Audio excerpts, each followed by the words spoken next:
capable of being a great saint. And any saint is also capable of being a great sinner, a great sinner, a great sinner, a great sinner.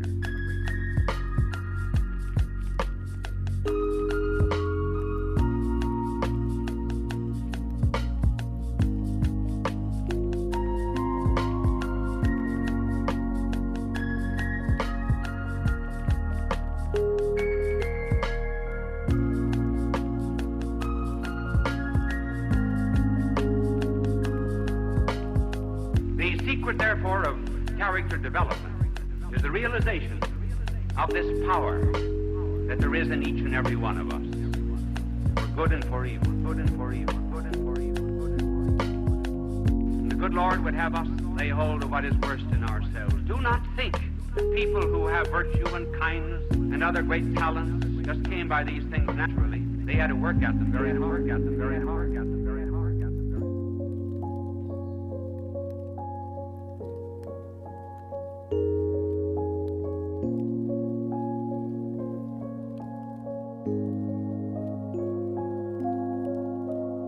Any sinner is capable of being a great saint, being a great saint. And any saint is also capable of being a great sinner, a great sinner, a great sinner, a great sinner.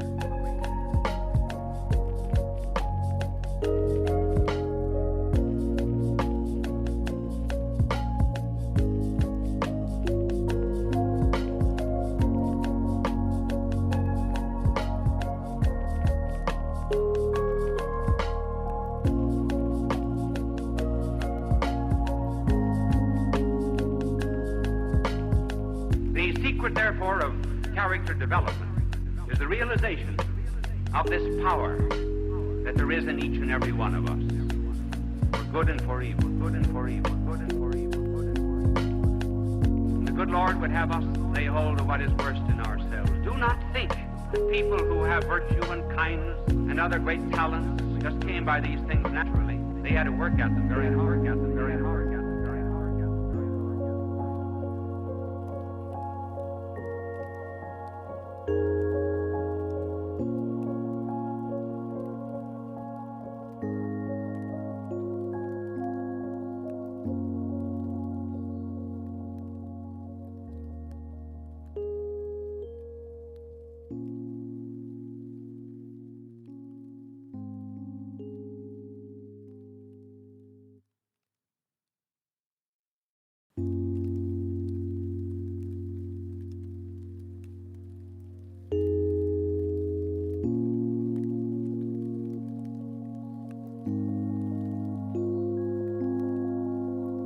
Any sinner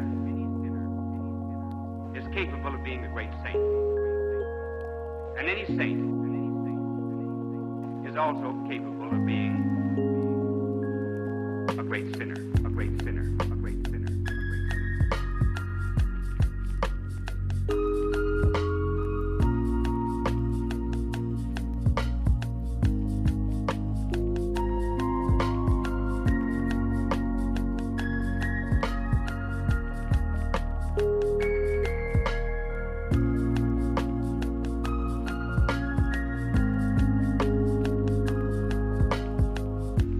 Therefore, of character development is the realization of this power that there is in each and every one of us, for good and for evil, good and for evil, good and for evil, good and for evil. And the good Lord would have us lay hold of what is worst in ourselves. Do not think that people who have virtue and kindness and other great talents just came by these things naturally. They had to work at them very hard, at them very hard, at them very hard, at them very hard.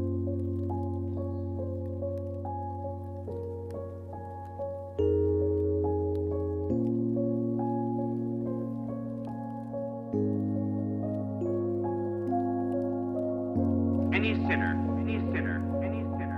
is capable of being a great saint, being a great saint. And any saint is also capable of being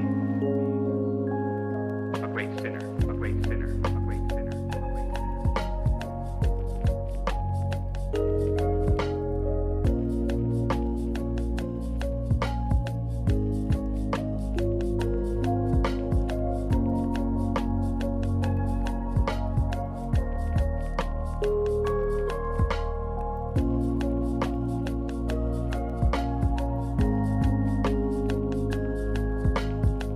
The secret, therefore, of character development is the realization of this power that there is in each and every one of us, for good and for evil, good and for evil, good and for evil, good and for evil. The good Lord would have us lay hold of what is worst in ourselves. Do not think that people who have virtue and kindness and other great talents just came by these things naturally. They had to work at them very hard, at them very hard, at them very hard, at them very hard.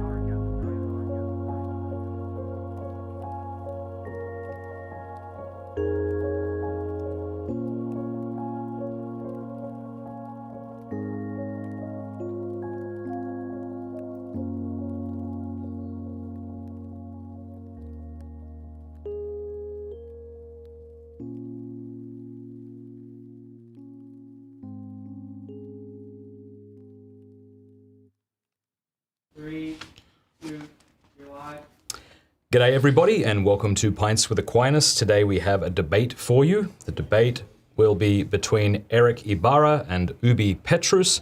The resolution they will be debating is the Vatican I concept of primacy manifest in the 5th and 6th centuries of the Undivided Church? Here's how the schedule will break down. We're going to begin with 20-minute opening statements each, then 20-minute rebuttals.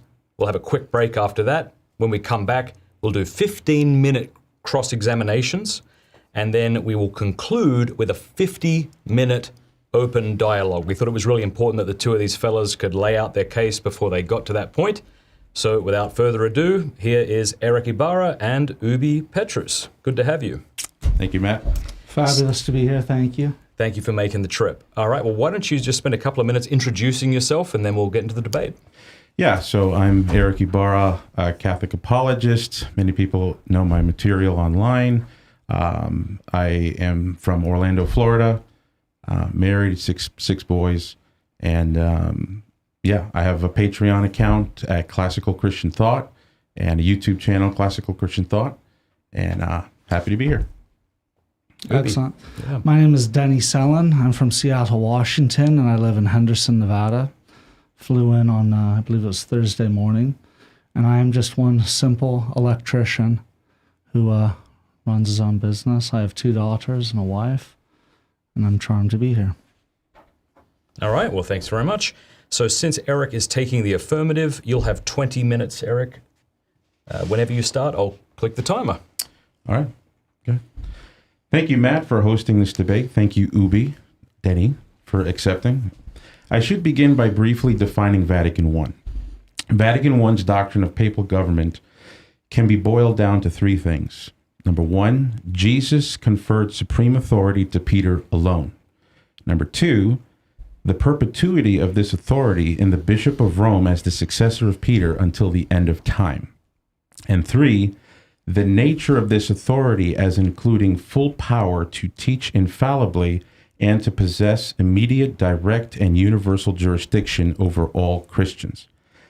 My job today is to prove these 3 things from mutually acceptable sources of Christian history. I'll be restricting myself to 3 things: the ecumenical councils, the church fathers, venerated by East and West, and the expertise of scholarship, particularly Eastern Orthodox Byzantinists. My opponent, Petrus, takes the position that the Bishop of Rome indeed had a universal primacy of real power and jurisdiction, but one that is mediated and granted to him by canonical law. When and if a pope appeared to be exercising legitimate authority in the first millennium, takes it as merely the prerogative that constitutional law gives to the heads of a council. However, while it is true that popes often acted as heads of councils, I argue this is a reductionism. This will be the crux of our debate. Before diving into the historical sources, let me ask this: what should we be looking for in history? Some think if the papacy is true, history would be filled with examples of absolute and unstoppable papal individualism. That is, the Pope doing everything himself over and against everybody else. However, Pius IX himself, the Pope who presided over the First Vatican Council, did not believe that this was the logical result. In June of 1871, the year after Vatican I, Pius IX accepted the famous instruction of the Swiss bishops, which made it clear that the Pope, both before and after Vatican I, is morally bound to work together with his brother bishops in the government of the Church. When he was head of the CDF, Father Joseph Ratzinger said that the papacy and the episcopate is, quote, reciprocally related and inseparable, close quote. If that is true, that should influence our expectations as to what we should find in history. We should not expect to see papal individualism in the texts of history, but rather a normal conjoining of Pope and his brother bishops, head and members, with the added detail that the Pope's authority rests upon foundations that clearly display that he was given unique and singular privileges to govern by divine right from Christ through succession from the Apostle Peter. Therefore, simply demonstrating the conciliar or synodal procedure of the Church in the first millennium will not suffice to subtract from my thesis. Now, let's dive into the history. I'll be looking at four things. Number one, the Council of Chalcedon. Number two, the formula of Hormisdas. And number three, the three chapters controversy. And four, a note on the schism between Pope Symmachus and anti-Pope Laurentius. In the events leading up to Chalcedon, we see a Greek archimandrite, Eutyches, and his synodal accusers appealing to Rome for a verdict on apostolic Christology, to which Pope Leo the Great issued his famous tome defining the two natures of Christ. With terminology of papal supremacy, Leo claimed that because Christ made the Apostle Peter to share in his own authority to govern the universal church, the person of Peter's successor inherits immediately divine authorization to bindingly teach the universal church. Leo claimed that his tome was the final word that could not be revised and would serve as the sole condition for saving communion. Long before he obtained the agreement of the whole church at Chalcedon, he wrote, quote, whoever departs from Peter's confession, that is the judgment of Peter's successor, has no part in the mystical building that is the Church of Christ, close quote. Vasily Bolotov, a 19th century Russian Orthodox scholar and a great church historian, according to Father Georgios Florovsky, states that in Leo, quote, all the Roman prerogatives of supremacy are to be found exactly as they have been defined by the Council of the Vatican, close quote. Another 20th century Russian Orthodox academic, Archbishop Fyodor Podzivsky, who contributed notable works on the Church Fathers to the Moscow Theological Academy, said that the ecclesiology of Vatican I can be, quote, deduced from Leo's system by purely logical means, close quote. He also stated that juridical immunity and papal infallibility, while logically deducible in Leo, was manifest in his successors, Pope Gelasius, Hormisdas, and Agatho the Great, each venerated by the Orthodox Church. The late Olivier Clermont, who was professor of church history at the St. Sergius Orthodox Theological Institute, wrote that Leo's tome, In the Thought of Leo, quote, was itself decisive and that the council simply must ratify it, close quote. Clermont sees Leo simply echoing his predecessor, Pope Celestine, who reminded the Ecumenical Council of Ephesus that, quote, Christ established Peter as the foundation of the church, close quote, and that, quote, Peter continued to be present in his successors, close quote. The papal legates at that council said Peter, quote, forever both lives and judges in his successors, close quote. That claim was accepted by St. Cyril of Alexandria, the entire council, and should be accepted by both Catholics and Orthodox. Dr. George Demokopoulos, a Greek Orthodox scholar of the patristics, said that Leo held his tome to be the, quote, measuring stick of orthodoxy, close quote. Chalcedon can measure up or do nothing at all. Father Richard Price, the renowned patristic scholar, states that Pope Leo understood his tome to be, quote, totally authoritative. He did not believe his teaching gained any authority by being approved by an ecumenical council, close quote. Not least expressing his supremacy in doctrine, Leo overturned the sentences against Eastern bishops who were condemned at the Robber Synod of Ephesus in 449. This is followed up by the Council of Chalcedon, wherein the tome of Leo was widely received by the right-believing bishops of both East and West as the authoritative voice of Peter. This council, from the very first session, accepted the tome as part and parcel of the Church's dogmatic confessions of faith. Not everyone held that view, however. Unfortunately, resistance to the tome and the papacy increased, and new emperors devised an alternative plan to secure peace in the empire. The first strategy was to throw Leo's tome and Chalcedon to the periphery with the imperial edict known as the Henoticon. Chalcedon became either a good option or an obstacle. This was supported by Emperor Zeno and Acacius, the Patriarch of Constantinople.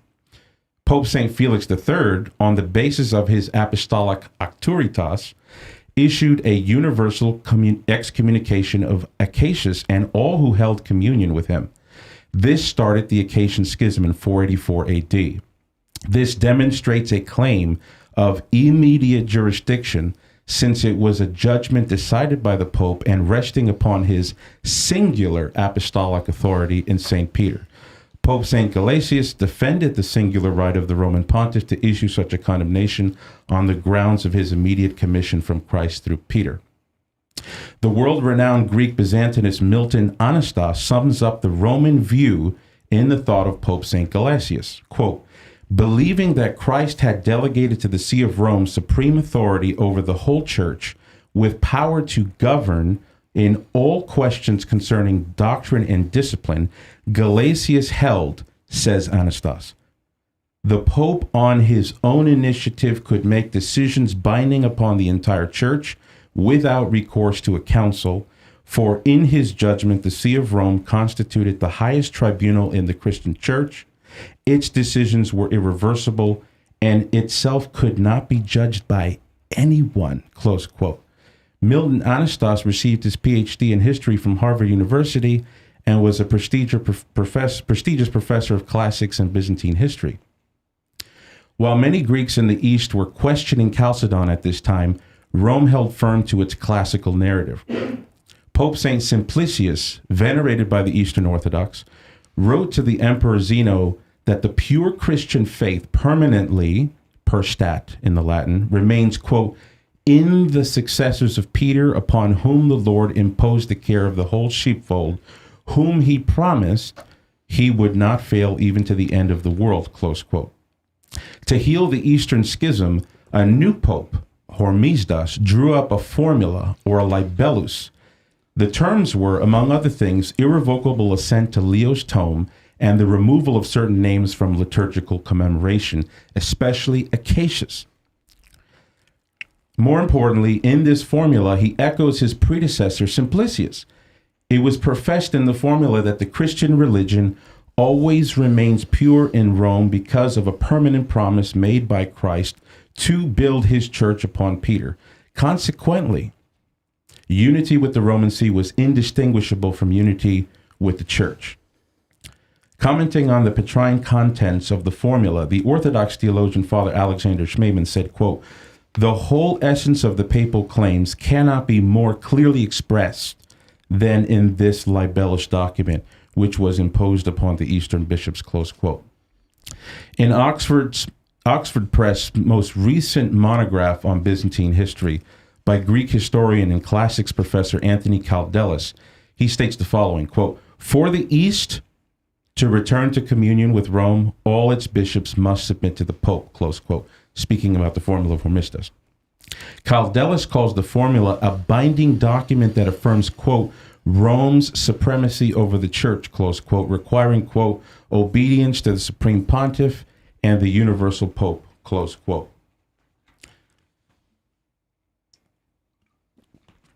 Another Greek Orthodox Byzantinist, Peter Charonis, says, quote, acceptance of this formula meant, of course, absolute submission to the Pope, close quote. Dr. Joseph P. Farrell, author of the multi-volume God, History, and Dialectic, writes that the formula of Hormisdas, quote, demanded the complete submission of the Eastern Church to the papacy, close quote. Volker Menz, a medievalist and perhaps the foremost Chalcedonian scholar today, writes, quote, the libellus begins with Matthew 16, and I tell you, you are Peter, and on this rock I will build my church. In other words, since Rome was regarded as the See of Peter, on Rome the church was built. Based on this ideological foundation, the libellus claims not only the papacy to be in the apostolic succession since the time of the apostles, but also to be instituted by Christ himself according to the New Testament, close quote. Elsewhere, Menz claims that the formula of Hormisdas, quote, required every bishop to accept the papal view on the Christian church, past and faith, close quote. Dr. Claire Sontenal, the renowned patristic scholar, writes the following for the Cambridge Companion to the Age of Justinian, quote, for the Pope, the union meant that the new emperor fully accepted Roman authority in all ecclesiastical matters, disciplinary as well as doctrinal, close quote. In his Princeton monograph on Western authority, the Anglican priest scholar Carl F. Morrison states that the formula equated Roman communion and communion with Christ as, quote, identical, close quote. And that's precisely the case. Hormisdas was not merely speaking to the past, but also to the future, requiring all the subscribers to avoid the communion of anybody who would deviate from Rome, even in the future. And yet it was accepted by all Easterners who came into unity with Rome. Pope Hormisdas' son, who later became Pope St. Silverius, wrote this in the epitaph for his father. Quote, Greece, defeated by holy power, submitted herself unto you, happy in having regained her lost faith, close quote. The nephew of Pope Vigilius, the Roman deacon Rusticus, records that 2,500 Eastern clergy signed the formula of Hormisdas. This shows that no matter what resistance there was to papal authority or Leo's tome in the decades preceding, the resolution to the schism and the formula of Hormisdas involved a triumph of the primitive Roman view of the papacy. The net result is that the antique theory of Petrine supremacy upheld by Rome had become, at least at this moment, externally received by both Chalcedonian East and West in 519 AD. Now, the three chapters controversy. Here we see Emperor Justinian seeking to circumvent the rules of the church in order to enforce his own edicts to secure peace in the empire. However, despite his attempt to use an ecumenical council without the Bishop of Rome, he ended up cornering himself into an admission that the papacy is required for any doctrine or discipline to be ratified on a universally binding level. Pope Vigilius, despite his vacillations, ended up carving out another instance of papal supremacy in the midst of Oriental chaos.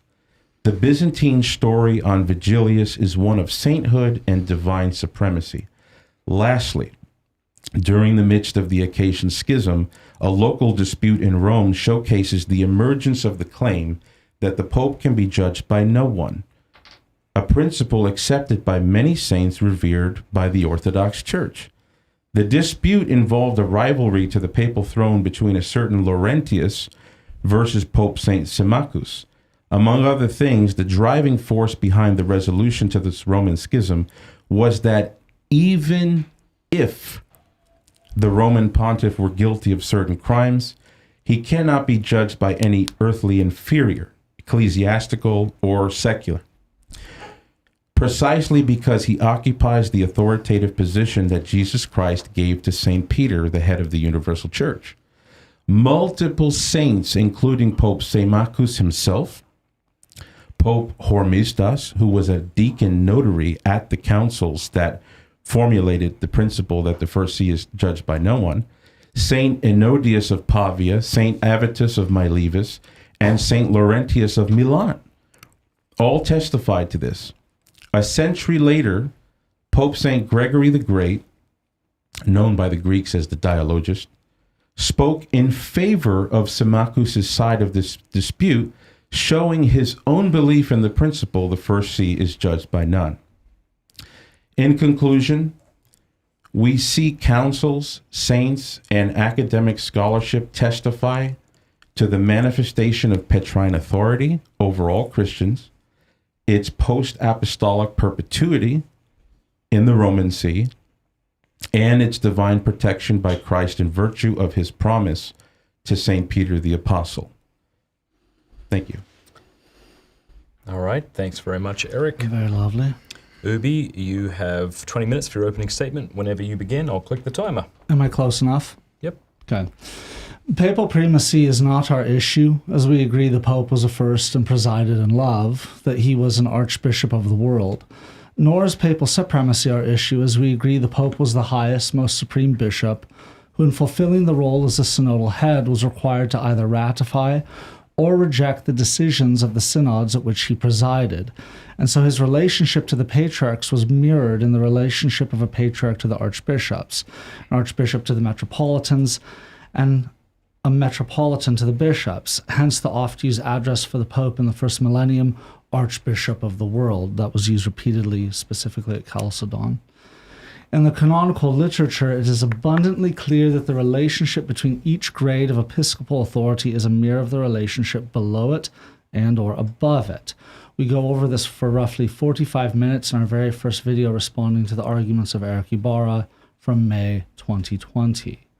What we do object to is the Vatican I model of a dictator who can speak infallibly as he pleases with no recourse to any council or any institution, whose whims can become incontestable decrees, as we recently saw with the Latin Mass, which sadly is once again being decimated. But that is a position you must prove existed in the first millennium. It is a position that even the Pope's hand-picked scholars do not believe existed then, as we've seen from the Ravenna document, also from Chieti, also from Alexandria. Further, you bear the double burden of providing evidence that the Pope could and did speak infallibly on matters of faith and morals, with the intent to bind the faithful without the cooperation of his fellow bishops. It is not enough for you to show that in his role as the head of the Roman Synod, he issued excommunications and anathemas, as that is normal in a federation of churches. And that is exactly what the First Millennium Church did. They were a federation of churches, and many patriarchs and archbishops availed themselves of such a privilege, cutting off from their synodal communion all those who refused to comply. A prime example of this is a situation involving St. John Chrysostom and the Patriarch of Alexandria, St. Theophilus, which created a schism with Rome and was only healed under St. Cyril. But on the topic of infallibility, when the Council of Chalcedon critically examined the tome of Pope St. Leo, they used the councils of Nicaea and Ephesus as the standard. Had the tome been understood as ex cathedra, this type of behavior would have been unthinkable, as it would have already been considered dogma. But when one reads the pages upon pages of the bishops critically examining it, one cannot help but realize they had no concept of the tome as being ex cathedra. Nor did St. Leo, for that matter, because in letter 120, he states the Council of Chalcedon, quote, ratified his tome, and that it has been, quote, received by the judgment of the whole Christian world, end quote. Furthermore, when Bishop Vincent Gasser, at the behest of Pope Pius IX, wrote the official interpretation of Pastor Aeternus, known as the Relatio of Bishop Gasser, he did not include the tome in his examples when trying to prove papal infallibility in the first millennium. Yes, St. Flavian did say that all it would take is a letter from St. Leo to cure the situation, with Eutyches, that is. But that is because Eutyches himself says that is what will make him change his mind, not any commitment on the part of the Church of Constantinople.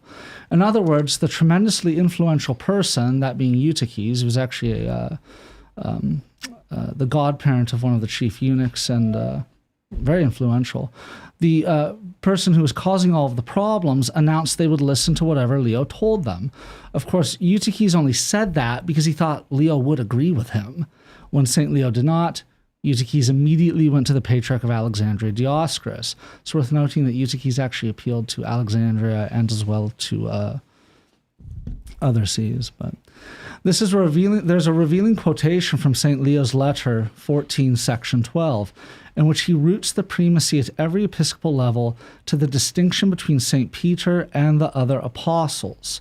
He draws a parallel between the role of a metropolitan among the bishops, an archbishop among the metropolitans, and the pope among the archbishops. Quote, and again, this is letter 14, section 12. And though they have a common dignity, yet they did not have uniform rank, inasmuch as even among the blessed apostles, notwithstanding the similarity of their honorable estate, there was a certain distinction of power, and while the election of them all was equal, yet it was given to one to take the lead of the first, from which model has arisen a distinction among bishops also.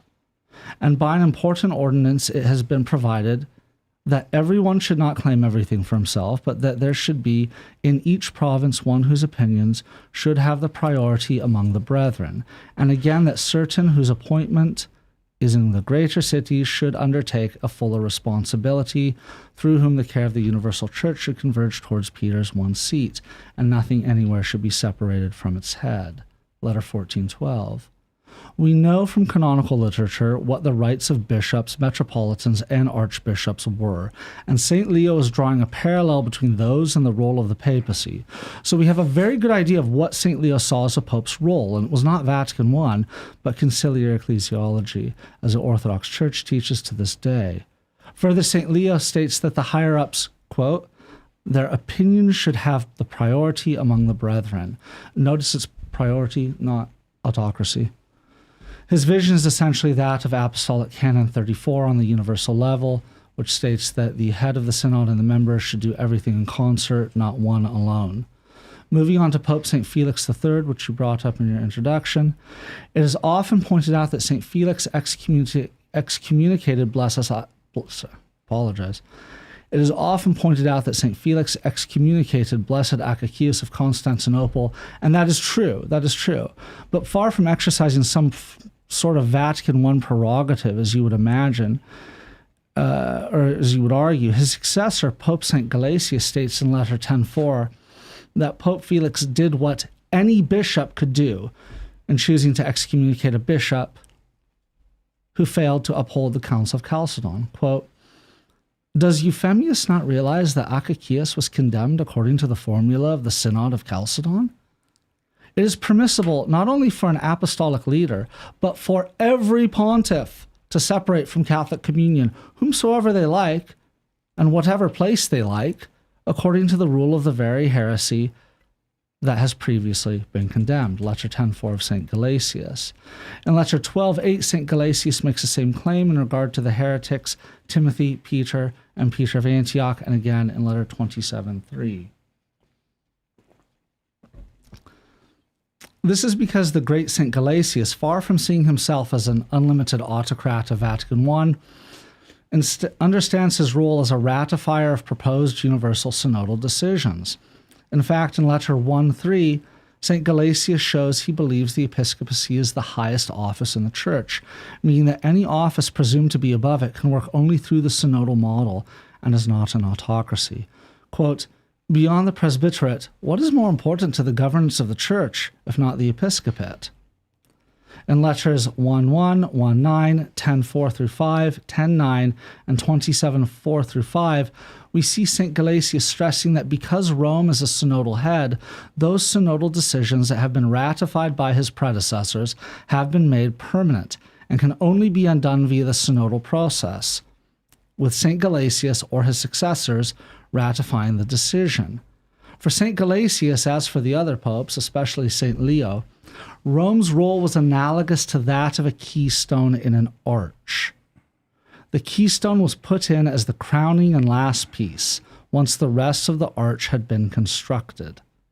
So while a keystone on its own did not make an arch, without a keystone, no arch could exist. It's just synodal ecclesiology. Now in letters 1.38 through 39, St. Gelasius even laments that he might be judged by the Church for receiving heretics into communion, and he stands in stark contrast to the claims made concerning Pope St. Symmachus, which we cover in our video entitled Papal Forgeries. But Saints Avitus of Vienne and Ennodius of Pavia are stating that the Bishop of Rome cannot be judged, but the context of those two quotations, as well as the statements made by Pope St. Gelasius and much later by Pope Innocent III, as well as the depositions of one of Symmachus' successors, Silverius, and the events surrounding the Fifth Ecumenical Council, it becomes clear that Saint Avitus and Saint Ennodius, were speaking on moral failings, not heresy, which in and of itself is suspect enough since Saint Symmachus was on trial for supposedly having an affair with a nun. Now, with Saint Agapetus, on the topic of him, there's really nothing special about a pope leading a council in Constantinople that condemns not a patriarch, but a patriarch who had resigned sometime previously. This is merely a synodal act, not the type of Vatican I autocracy you need to prove. And Pope Silverius was deposed and exiled. He was actually deposed and exiled. But when Emperor St. Justinian heard of this, he demanded Silverius be sent back and be given a proper trial. Instead, though, he was handed over to Pope Vigilius, who exiled him and allowed him to starve to death. Again, not a peep was heard that the Pope couldn't be judged. And even if we were to argue that Vigilius, being the Pope, could judge Silverius, it begs the question of how Vigilius could be a valid Pope if an invalidly deposed Pope was still alive, meaning that Vigilius would still have been a non-Pope judging a Pope. On the topic of St. Hormisdas, the gem in any pop apologetics quote mine is going to be the Libellus of Hormisdas, due to two lines in particular. Quote, in the Apostolic See, the Catholic religion has always been preserved without blemish, and quote, and quote, in which the firmness of the Christian religion is whole and true. It's rarely acknowledged, and in your book you simply denied that other versions of the Libellus existed, and I found that claim to be preposterous, as it is well documented in the primary sources, even by St. Hormisdas and his emissaries. Quote, and this is a suggestio, meaning a report, written to St. Hormisdas from Dioscorus the deacon. After much negotiation, when they, the archimandrites too, were won over by arguments, they presented libelli by all kinds and methods. Further, St. Hormisdas, in his letter to the Ecumenical Patriarch Epiphanius of Constantinople, writes, quote, also let the contents of the libelli which they have presented be included in your report, end quote. He later continues, and since in your letter your love has made mention of the Jerusalemites whose recent profession was reported to us, we considered it necessary either to review what was written or to indicate what was agreeable. None of those three quotations above make any sense if there was only one form of the libellus, and the evidence indicates that the vast majority of those who signed did not sign the libellus, but rather a libellus. They themselves compose independently. We even have one from the bunch of monks from Lebanon. But what follows the last quotation is a several paragraph long outline written by St. Hormisdas on what the libelli being offered to him must be composed of. And it consists of teachings on the Trinity, a focus on Christology, and even some Mariology, but no mention of the supposed papal claims in the initial libellus. In fact, St. Peter is not even mentioned in the outline that he gives. Assuming St. Hormisdas had been insistent on papal claims in the first libellus, why would he suddenly omit those as required in future libelli unless he himself saw them as the irrelevant rhetoric that they really were, just chest pounding? The issue is really that you guys latch onto the term always, and you assume that always means every single time. But when we look at quotations from other writers from the same period, we find absolute terms like always and never, in every way, at all times, when used to describe historical events, are usually used in the same way it is in English, and that means generally speaking or tends to. Case in point, most of the bishops present at Chalcedon had been involved in a schism with Rome over Ephesus II in 449 that lasts until the summer prior to Chalcedon in autumn 451. And they wrote to St. Leo concerning Canon 28, this will show also due regard for the pious emperors who have confirmed as law the judgment of your sacredness, and the See of Constantinople will receive its recompense for having always shown you great ardor in the cause of piety, and for having zealously allied itself with you for the sake of harmony. Never mind that only months before they had not been in communion with Rome. They had always shown St. Leo great ardor in the cause of piety. How many heretics and corrupt men sat on the throne of Alexandria prior to Dioscorus? Arians, whatnot. But speaking of Dioscorus, St. Leo states, the Church of Alexandria, which has always been a house of prayer, is not now to be a den of robbers. I have numerous other statements like this from the period under discussion that I will be presenting during the cross-examination. Regardless, when all of these men are taken into account, there are a lot of always and a lot of never, a lot of grand statements. And that style of rhetoric one encounters predominantly in societies that have not gone through an industrial revolution. Yet even now we rarely use always and we rarely use never to refer to a consistently positive or consistently negative event. So going back to the libellus of Hormisdas, the question is, was Pope St. Hormisdas really unaware of popes who had failed to keep the faith unsullied? Was he really unaware of Pope Marcellinus, who had sacrificed to idols during the persecution, or Pope St. Liberius, who signed an Arian confession and condemned St. Athanasius? Was he really unaware that Pope Felix II had been an Arian? Furthermore, even if he wasn't aware of those, he would be proven wrong 3 decades later when Pope Vigilius repeatedly flip-flopped on the condemnation of the 3 chapters, and the 7th century when Pope Honorius, writing in official capacity to Patriarch Sergius of Constantinople, endorsed monoenergism and monothelitism and was condemned by an ecumenical council for doing so. We are faced with 3 options. St. Hormisdas was just incorrect. He didn't know. 2, he was lying or bluffing. Or 3, he used the term always the way that we use it, and he meant typically or tends to. I prefer the 3rd option.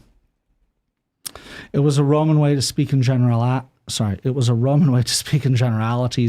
is not that always simply has a different meaning in Latin and Greek than English, but rather that it carries the same meaning, and that is a tendency towards or generally yes.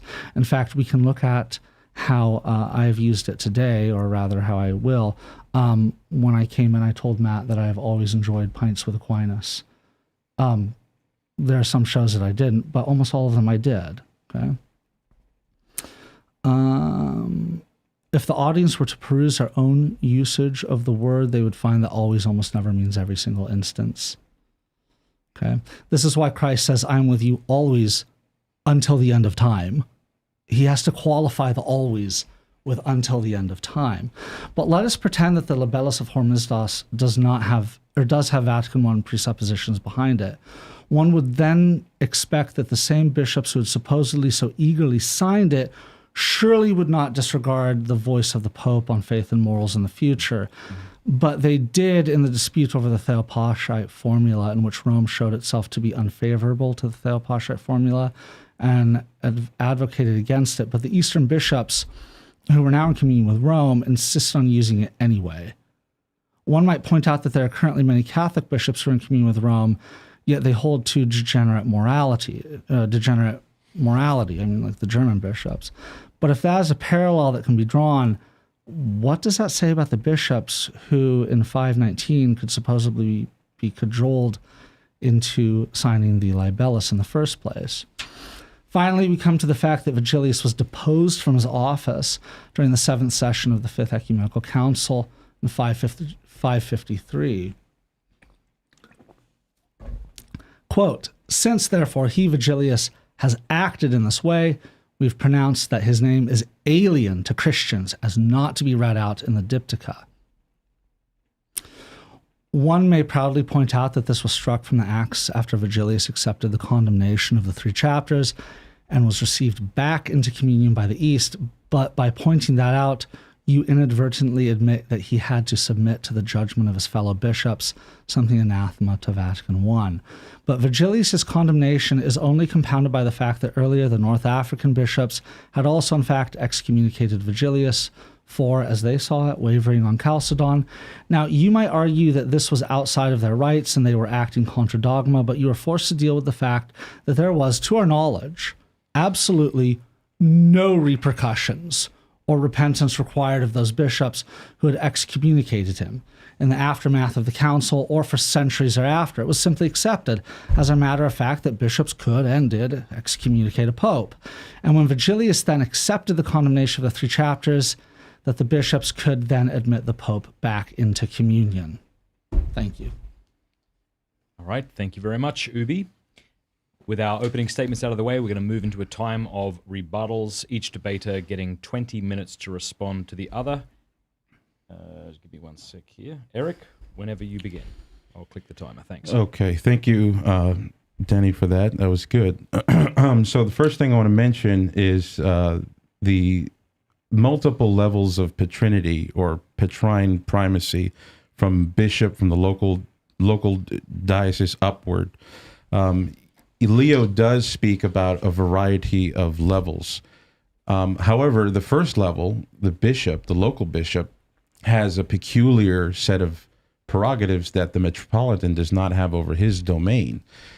And so it seems to me quite reasonable that Leo would say that the top Petrine apex, the summit of the church's government, would have something unique that doesn't belong to patriarchs and metropolitans. And in order to be the universal principle of unity, which is what Leo said in that letter, which is, he said, no one should be at odds with Peter's seat. In order to have that kind of a prerogative, which is the power to unify the whole hierarchy, he has to be able to preside over the hierarchy. In other words, in order to be the principle of unity for the whole hierarchy, he has to be able to transcend the competition. Because a metropolitan and another metropolitan and another metropolitan, they're in a deadlock. Patriarch and another patriarch and another patriarch, they're in a deadlock. So in order to consolidate unity at the top has to have rights that correspond to the ability to put division to an end. And the only way to put division to an end is to be unequal to the voices of the plural options. So there must be something unique about the universal Petrine head. Let's move on to Chalcedon. Yes, it is true. Chalcedon did use Nicaea as a standard, Ephesus 4:31 as a standard, Cyril's letters as a standard. But this was also Leo's perspective as well. And yet Leo, side by side with using prior dogmatic statements as a reference, as a criteria, he also said that the Council of Chalcedon was not at liberty to review his tome. And so from the point of Leo himself, and we know this from letter 33, letter 82, and it's testified by Richard Price, several Orthodox scholars. I can talk to them. I could bring those up later in the cross-exam, that Leo did not believe that his tome could be revised. The standards given were that his tome should be ratified, but that doesn't mean the option of revised. So he wants to see his tome fully ratified in a council, and for the legal means to be employed by the Byzantine emperor and the imperial commissioners. After Chalcedon, he still insists on his tome being what was composed by Christ through the foremost see of Christendom. And letter 120, which is a famous letter that conciliarists have always appealed to, even in the second millennium going up to the Vatican I, you had Catholic theologians appealing to letter 120 of Leo, where he says head and members agreed in order to manifest that it came from Christ. But Catholic theologians have said that it's a double guarantee. It's kind of like when you have in the Supreme Court, you have 5 in favor, 4 against. That's a minimum for a law to pass. But we all want consensus, 9-0.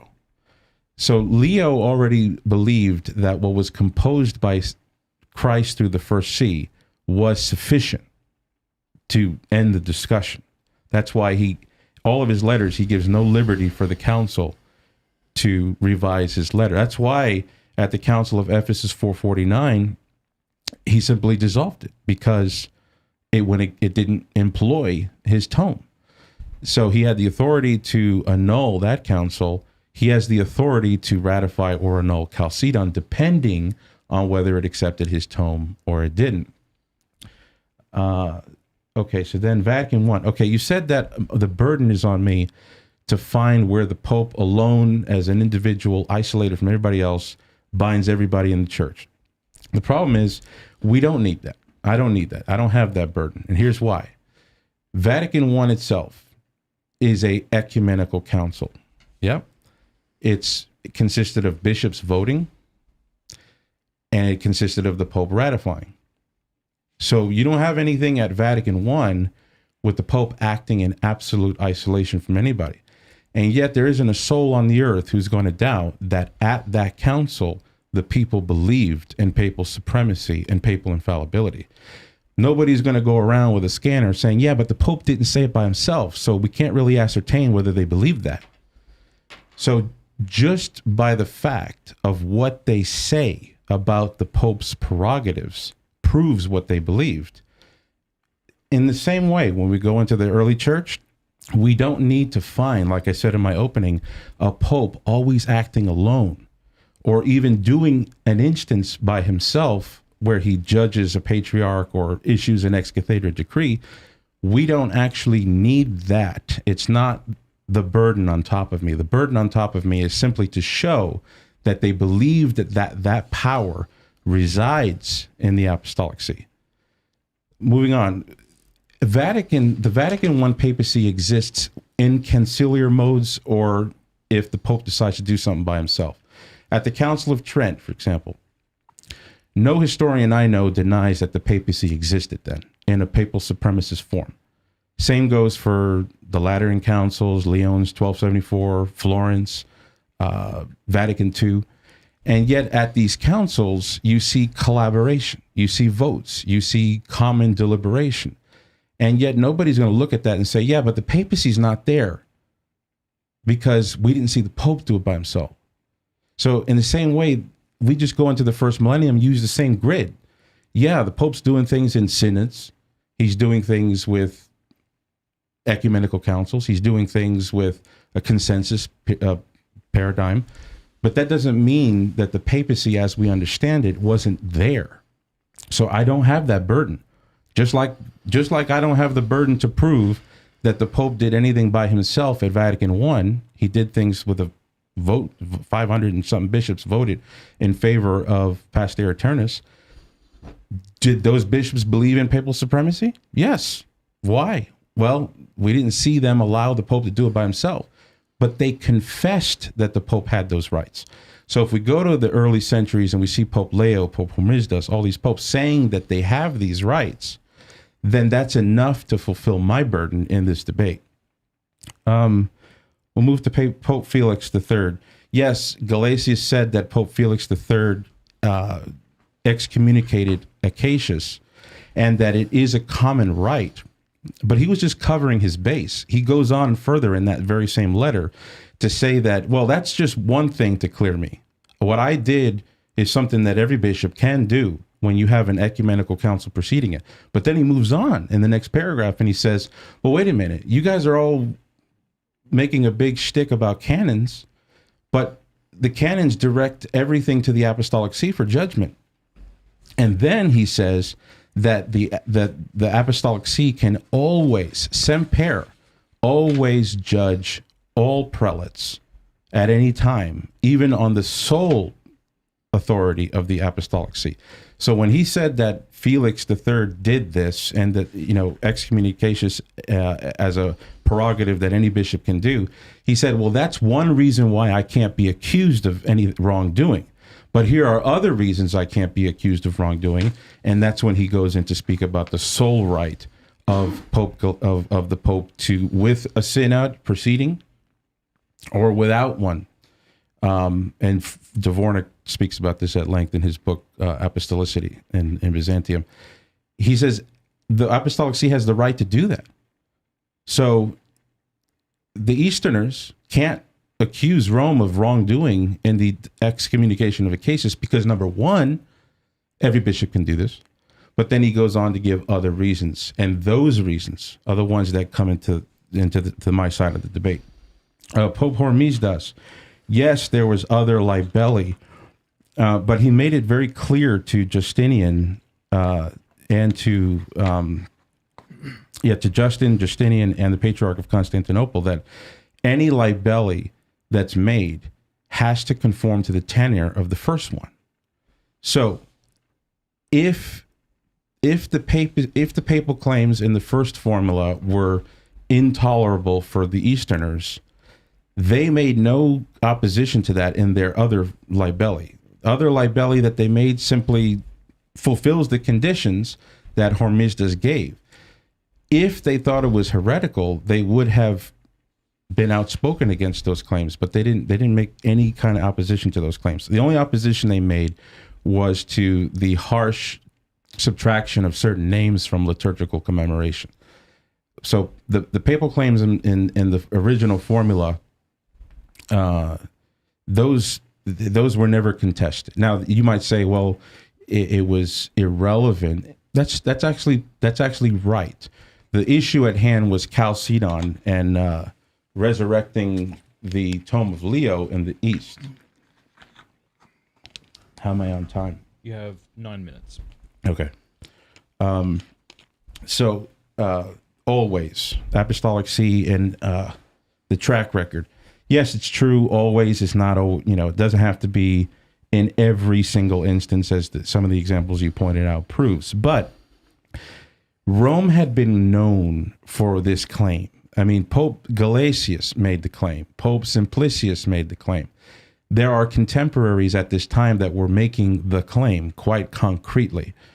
Theodoret of Cyrus, for example, when he was adorning Rome with why is it that Rome is the first? And why is it that it has so much prestige? Theodoret said, because there has never been a heretic to sit on the throne of the Roman See. He said that, right? Now, was he correct? That's a separate question. It's a separate question. It's what he understood. And what he understood was that there had not been a heretic who sat upon the papal throne. The popes up to Hormisdas all claimed that the Roman See had been without blemish. Now, were they historically correct? That's a different question. The resolution of this debate is, was Vatican I manifest in the 5th and 6th centuries? And as in my opening statement, if we find saints, councils, and with the help of scholarship, where people believe these things, they believe this is resident in the church, then my burden's fulfilled. Pope Vigilius, yes, he was excommunicated at the 7th session of the Council of Constantinople 553. However, that was struck from the Acts. You already anticipated that. And it does not mean that he submitted to the council. I would actually deny that. I would agree with Father Richard Price, who in his commentary on Vigilius says something quite different. So Vigilius wrote his first constitution, giving like a half-hearted condemnation of the writings of Theodoret and Theodore, and then defending the letter of Ibas. Well, he revokes that later. In his second constitution, which is after the council, he has to annul his first constitution, which means he didn't believe that the council even subtracted from his first constitution. So he already believed that he was needed in order to annul his first constitution. This is what Father Richard Price says about how Vigilius reacted to the council. Quote, he, Vigilius, could not have stated more unambiguously that his decree was final and left no room for discussion, since at the very same time an ecumenical council was in process of discussing the very same questions, he implied that his own authority surpassed that of any council. When he capitulated to imperial pressure and came to sign the second letter to Eutyches and the second constitutum, he in no way lessened his claims. He confirmed the decrees of the council, but he did not confirm its authority. Indeed, he made no mention of it at all. Instead, he took over its decrees and issued them in his own name. The names First and Second Constituta are modern and potentially misleading, for the Second Constitution was written not to supplement the first, but hopefully to expunge it from memory. At the same date, a new edition of the Conciliar Acts was produced, in which the reference to the first Constitutum was removed. As a result, it was now the Second Constitutum rather than the first that was treated as fulfilling the promise to issue his own judgment on the chapters, close quote. So Vigilius ends up ratifying the council on his own terms. So he doesn't submit to the excommunication. In fact, that's probably why it was expunged from the Acts, because he never came out and admitted he was wrong. In his letter to Eutyches, in his letter in his Second Constitution, he compares his correction to Augustine of Hippo, who in his retractations he's not admitting, oh, I was a heretic before and I converted to the true faith. He's saying, no, I made various kinds of errors. And the historical errors that Vigilius made, which were errors of fact, we can get into that in the cross-examination. Vigilius at no point made any kind of heretical commitments. He comes around. He says, "Look, I've always held the faith of the church." That's what he says in his letter to Eutyches and in his Second Constitution. So he never admits to what the council said, which is he has proven himself to be a Nestorian. Vigilius doesn't agree with that, and so he comes back into the leadership of the council, according to the way the acts are configured, without what was required of Theodoret at Chalcedon. He was required to anathematize Nestorius.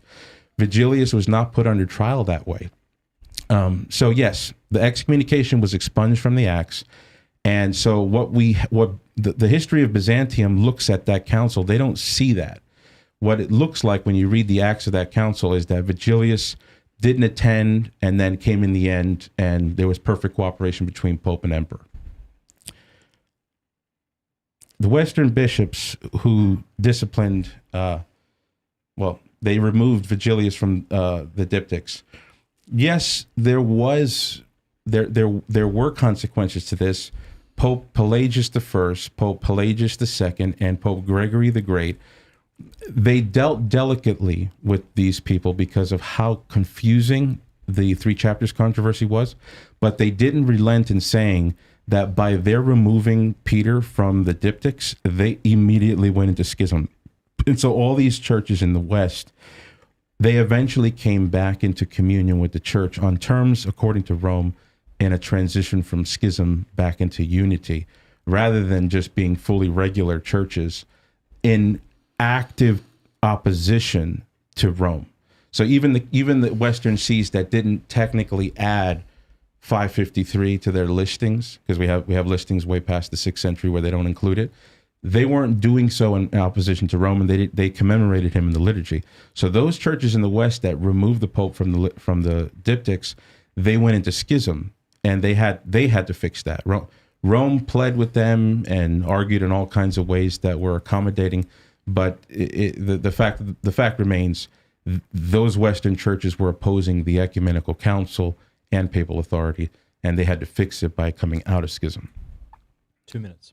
Okay, I'm done. Okay. Take as much time as you'd like. Yeah, I have nothing else to say. I mean, there's quotations from a few scholars, but it's not going to give me the time in 2 minutes. No, you can take as much time as you'd like. I'm not. Yeah, I mean, okay. So let's see. The Formula Formistas. If you read it in isolation, you can read it in a way that it's stripped of import.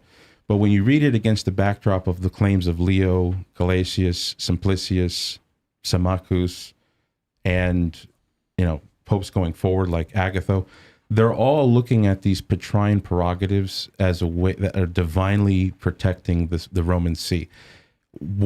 Even Catholics today would not say that means that popes are completely protected from every kind of error.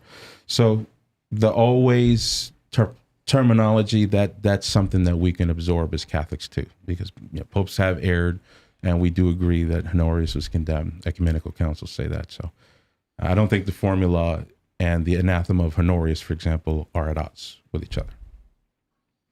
All right. Thanks very much. Ubi, you have 20 minutes to your rebuttal. Whenever you begin.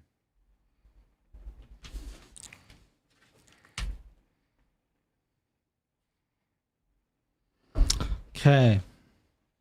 So you bring up a point that I want to handle right away, and that is you state that a metropolitan has certain juridical rights, or rather a bishop has certain juridical rights in his own diocese that a metropolitan does not have over a bishop. That's an argument I've heard you guys bring up quite a bit. The problem with that is this. If you have pope and then you have patriarch and then you have archbishop, you have metropolitan, you have bishop. But then if you're comparing, well, why is it, a bishop has immediate jurisdiction over his priest, but a metropolitan doesn't have it over a bishop? The reason is because the priests are not bishops. We're talking about ranks within the episcopacy. So if you're saying a pope has the rights over bishops that a bishop has over his priests, there's no consistency between, say, patriarch to archbishop, archbishop to metropolitans, metropolitans to bishops. I've covered that in a video called "What's Wrong with Papal Infallibility." You mentioned that Eutyches appealed to Rome. You appealed to others. St. Leo responding to critics saying that the Petrus Confession as the tome. St. Leo, in a number of letters, comments that the tome itself was just an explication on the confession. He actually thought that nothing should be done. They should just simply quote the Council of Nicaea because it speaks of Christ as being homoousios with humanity. So let's see. You stated that the St. Leo saw his tome as a measuring stick of theology. Well, St. Cyril believed the 12 chapters to be a measuring stick of theology. You also confuse auctoritas and potestas. Auctoritas was a certain clout that you would have. It also meant ratification. For example, the Senate would ratify a consul who could then, they would use our auctoritas to ratify a council, or a consul who would then use potestas, which is actual juridical authority.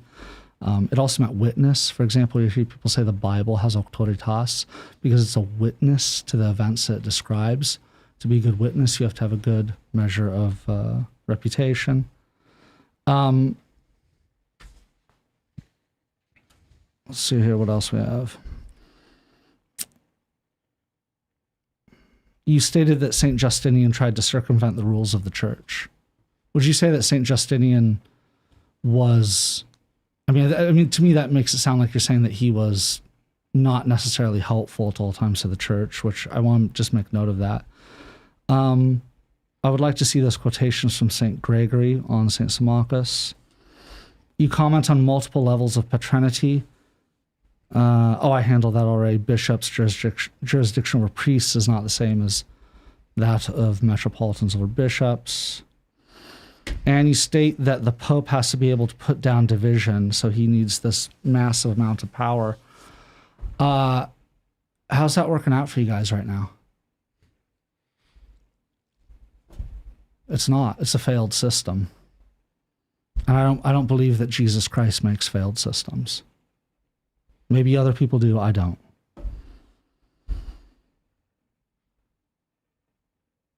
You stated Leo thought Chalcedon was not at liberty to judge his tome.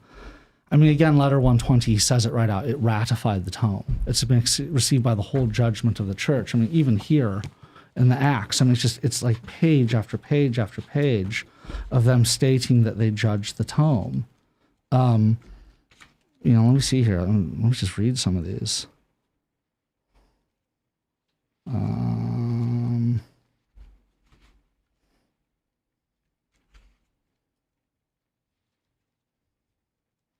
I'm trying to find this here. 4th session, I believe.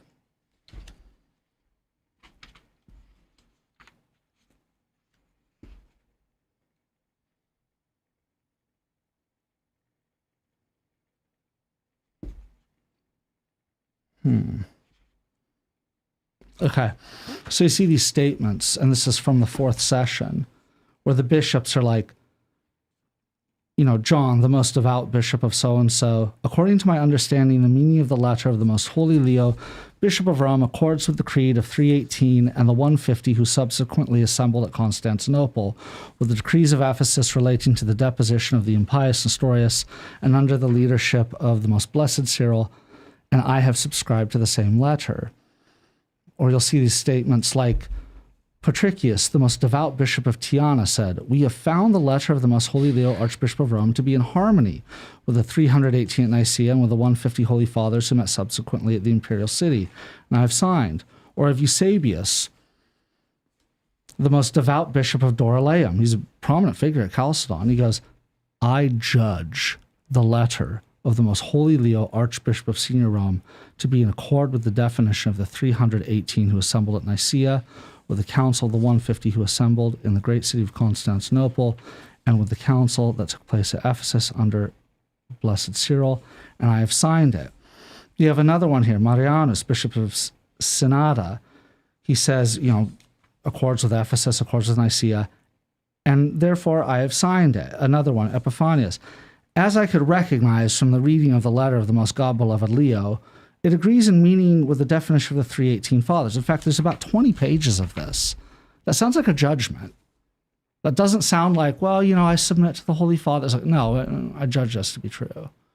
They're putting it through the ringer. Now, were they free to just edit it down? No, you're not free to edit down someone else's statement. They have to edit it for themselves. And St. Leo inadvertently does that by writing later on the so-called second tome, where he clarifies what he meant because there are parts of the tome that are poorly worded. There are parts of it that are very poorly worded. You comment on Vatican I, you state that you confuse the Pope being approved to speak infallibly with the Pope speaking infallibly. Okay. So, I find it ironic that you state that we don't have, like looking in the first millennium for examples of the Pope acting on his own is some sort of distortion. And you take this minimalist approach, but there would be no reason to create a so-called minimalist approach to the evidence if the so-called maximalist approach worked. But because you term the maximalist approach, that being the claims of Vatican I, are largely impossible to prove from the historical data, you have to move the goalposts by dumbing down the standard and admit move the goalposts by dumbing down the standard and admit the disqualification of your own position. If you can bring up all these examples of Vatican I in the first millennium, why wouldn't you? I would. If I could do it, I'd be Catholic. I'd still be Catholic. I'm not, but, that's just me. Let's see what else. Okay, you talk about St. Gelasius. He says the canons direct everything towards Rome. That is correct. I just so happen to have a book that you probably have as well. Yeah. It's an excellent book. Okay. He does comment on that in letter. Let's read this. But as for Euphemius, who says that Achachius could not have been condemned by one person, I am surprised if he does not realize his own ignorance himself. Yes, he does not realize that Achachius was condemned according to the formula of the Synod of Chalcedon. Does he not know, or is he pretending not to know? By that formula particularly, it is agreed that the instigators of Achachius' error were condemned by a majority vote of bishops. Just as a clear consideration of events shows, to have been done and is being done in the case of every single heresy from the beginning of the Christian religion, and that my predecessor was appointed executor of the old ordinance, not the instigator of a new regulation. It is permissible not only for an apostolic leader, but for every pontiff to separate from Catholic communion whomsoever they like in whatever place they like, according to the rule of the very heresy that has previously been condemned. Indeed, Achachius was not the inventor of a new, and he goes on, okay. Then he comes to this part, he goes, against us they oppose the canons. While they do not know what they are talking about, they make known that they themselves are against the canons by the very fact that they avoid obeying the first see when it recommends what is sound and right. They are the very canons that intend the referral of appeals from the entire church to the see for examination. He's referring to the Sardican canons. but that these people have ordained henceforth on no occasion should be appealed by the see. So once someone appeals to, with the Sardican canons, if Rome goes, no, this person deserves a retrial, you can't say, no, they don't. You have to give them the retrials. That's part of the system. I mean, we don't want to be Somalia, right? There are rules, okay? But that these people have ordained henceforth on no occasion should be appealed to the see. And by this means the canons have instructed that this see is to sit in judgment on the entire church, to pass nobody's judgment, nor ever to be judged by its judgment. And they have determined that its verdict should never be undone, and ordered instead that its decisions are to be followed. He says that in the context of the Sardican canons. And in this very case, Timothy of Alexandria and Peter of Antioch, Peter, Paul, John, and the rest, not just one, but certainly several bearing the title of bishop, were deposed by the sole authority of the apostolic see. Even Acacius himself, who is conspicuous as a creator of this injunction, is a witness. This fact is clear that just as in particular the apostolic see did this in conformity with the formula of the synod, so it is most certain that nobody could resile from it. So part of synodality is that once the head of the synod signs off on something, okay, the members present it to him, he signs off on it, it's law then. Okay, yeah, you can't just say like, well, we're not going to go with what the head of the synod says after he's approved it. But in the case you're talking about, he's referring to Sardican canons. And so yes, in order to undo something that Rome states in this context of a synod, in order to undo a council that the head of the synod approves, you need the head of the synod to undo it with you. This is conciliarity, or conciliar theory.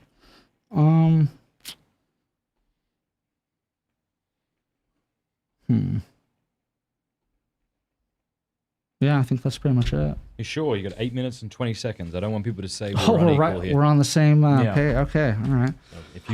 Yeah, actually, there's a few more. Did St. Hormisdas say all labelli need to be...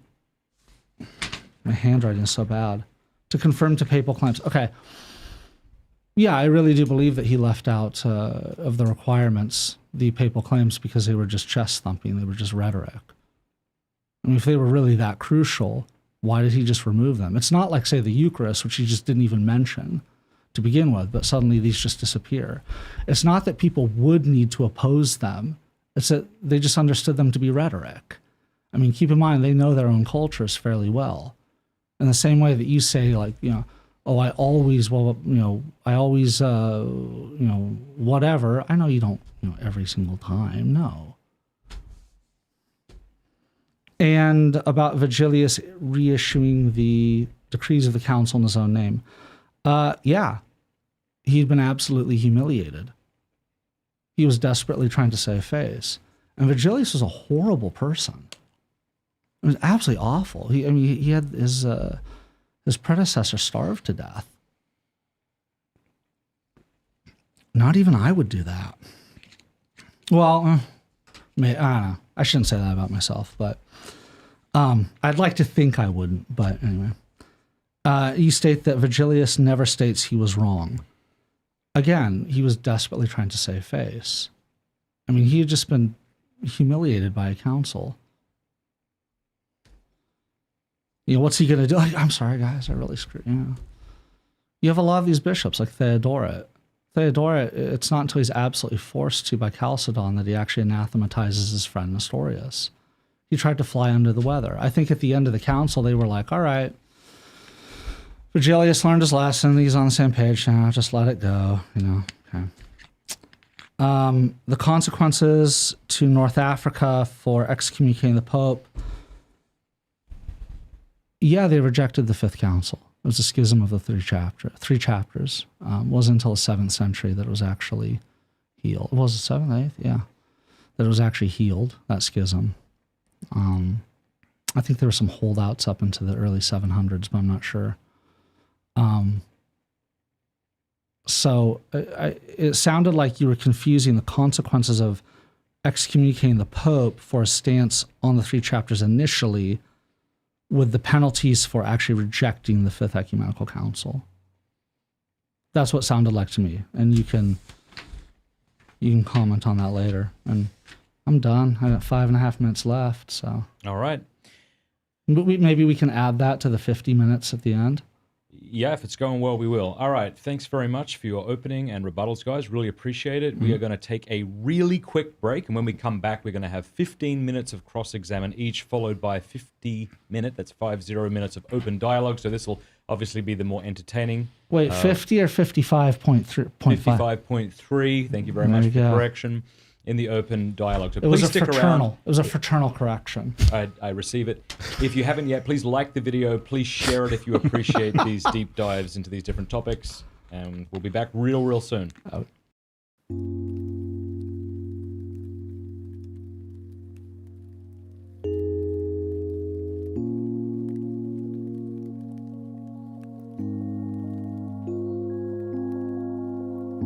Any sinner is capable of being a great saint. And any saint is also capable of being a great sinner, a great sinner, a great sinner, a great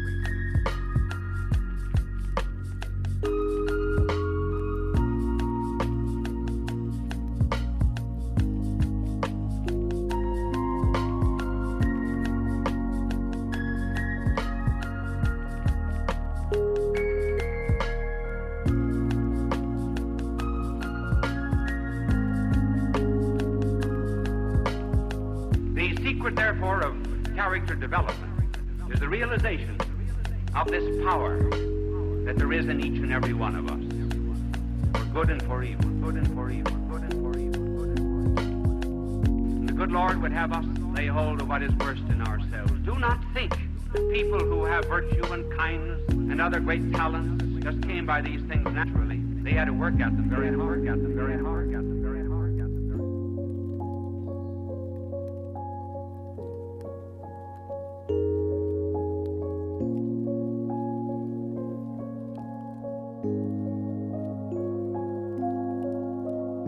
Any sinner is capable of being a great saint, being a great saint. And any saint is also capable of being a great sinner, a great sinner, a great sinner, a great sinner.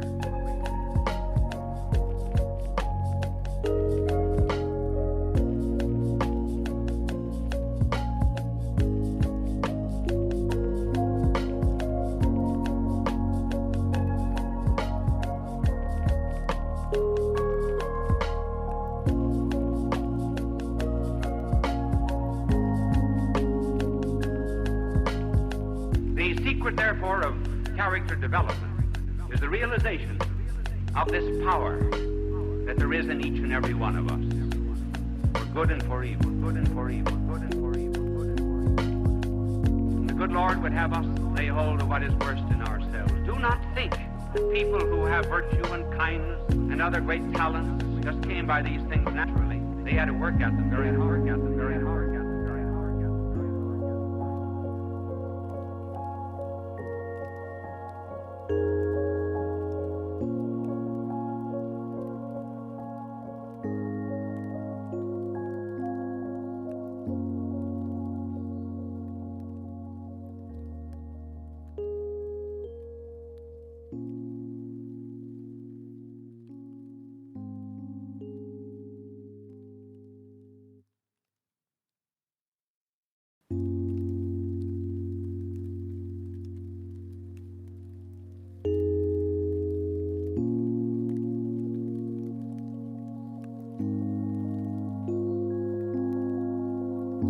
Any sinner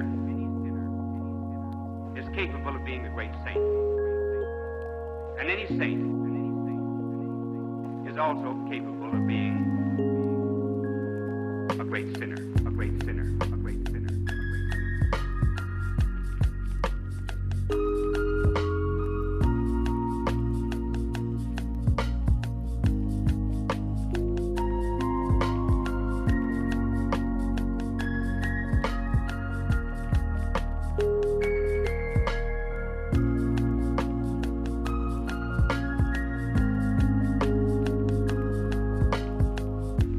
Therefore, of character development is the realization of this power that there is in each and every one of us, for good and for evil, good and for evil, good and for evil, good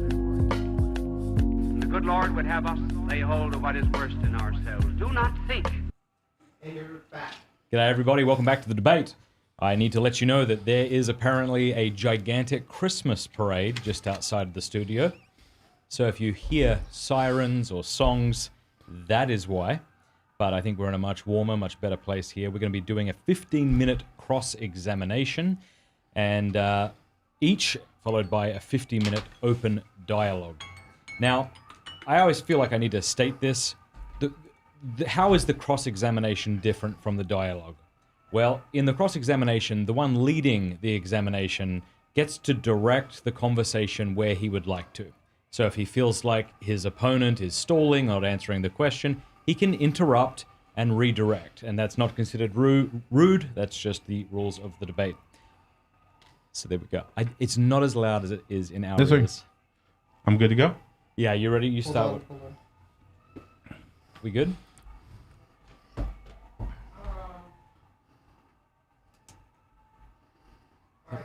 All right, whenever you're ready, you got 15 minutes. All right, I'm good. All right, Denny, in the synodical letter of St. Sophronius of Jerusalem, accepted at the 6 ecumenical councils, Sophronius says that he attaches himself to all the letters and teachings of Leo the Great, quote, as if they issued from the mouth of the chief Peter, quote, close quote, and, quote, embraces them with all of his soul, close quote. The 6th Ecumenical Council accepts Sophronius' letter. We also read from the Formula of Hamisdas that the letters of Leo were to be accepted. At the Council of 553, amongst a slew of names, Leo comes up in all his writings. Would you say that the 6th Ecumenical Council's inclusion of Sophronius' letter commits the Orthodox Christian to the epistolary of Pope Leo? Would you be able to reread the quotation? Yeah, quote, as he says, he accepts the letters and teachings of Leo the Great, quote, as if they issued from the mouth of the chief Peter, close quote. No, I would not say that it binds us in any way, because I don't think that he's saying what you think he is. Okay, so would you say that he's saying the writings of Leo, as he understood them, were orthodox? Yeah. Okay, so if the council says we accept Sophronius' letter, and Sophronius' letter goes into great detail saying all the discourses, all the letters, all the teachings of Leo, he receives them as coming from the mouth of Peter. You don't think that that puts the Leonine epistolary on a very high shelf in Orthodox thinking? Oh, it puts on an incredibly high shelf. The problem is I don't think that corpus says what you think it is. Okay. What you think it does. Okay. All right. So, but even in that case, you can have we accept all of this, all of that, and I'll give you an example. Okay.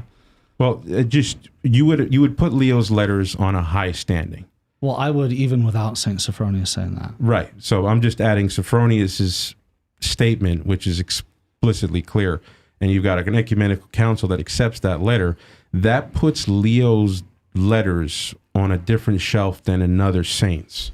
Well, yeah. I mean, it's on a very different level compared to, say, like, something written by just some random bishop. Now, given the status of Pope Leo's writings, would it be a cause for reflection if in Leo's writings, as Bolotov and Podziewski said, along with countless other scholars, is found the essence of Vatican I ecclesiology? That depends on what they mean by the essence of it. Okay. So what we mean by essence is where there's a logical germ that if it's expanded, it comes out to be papal supremacy.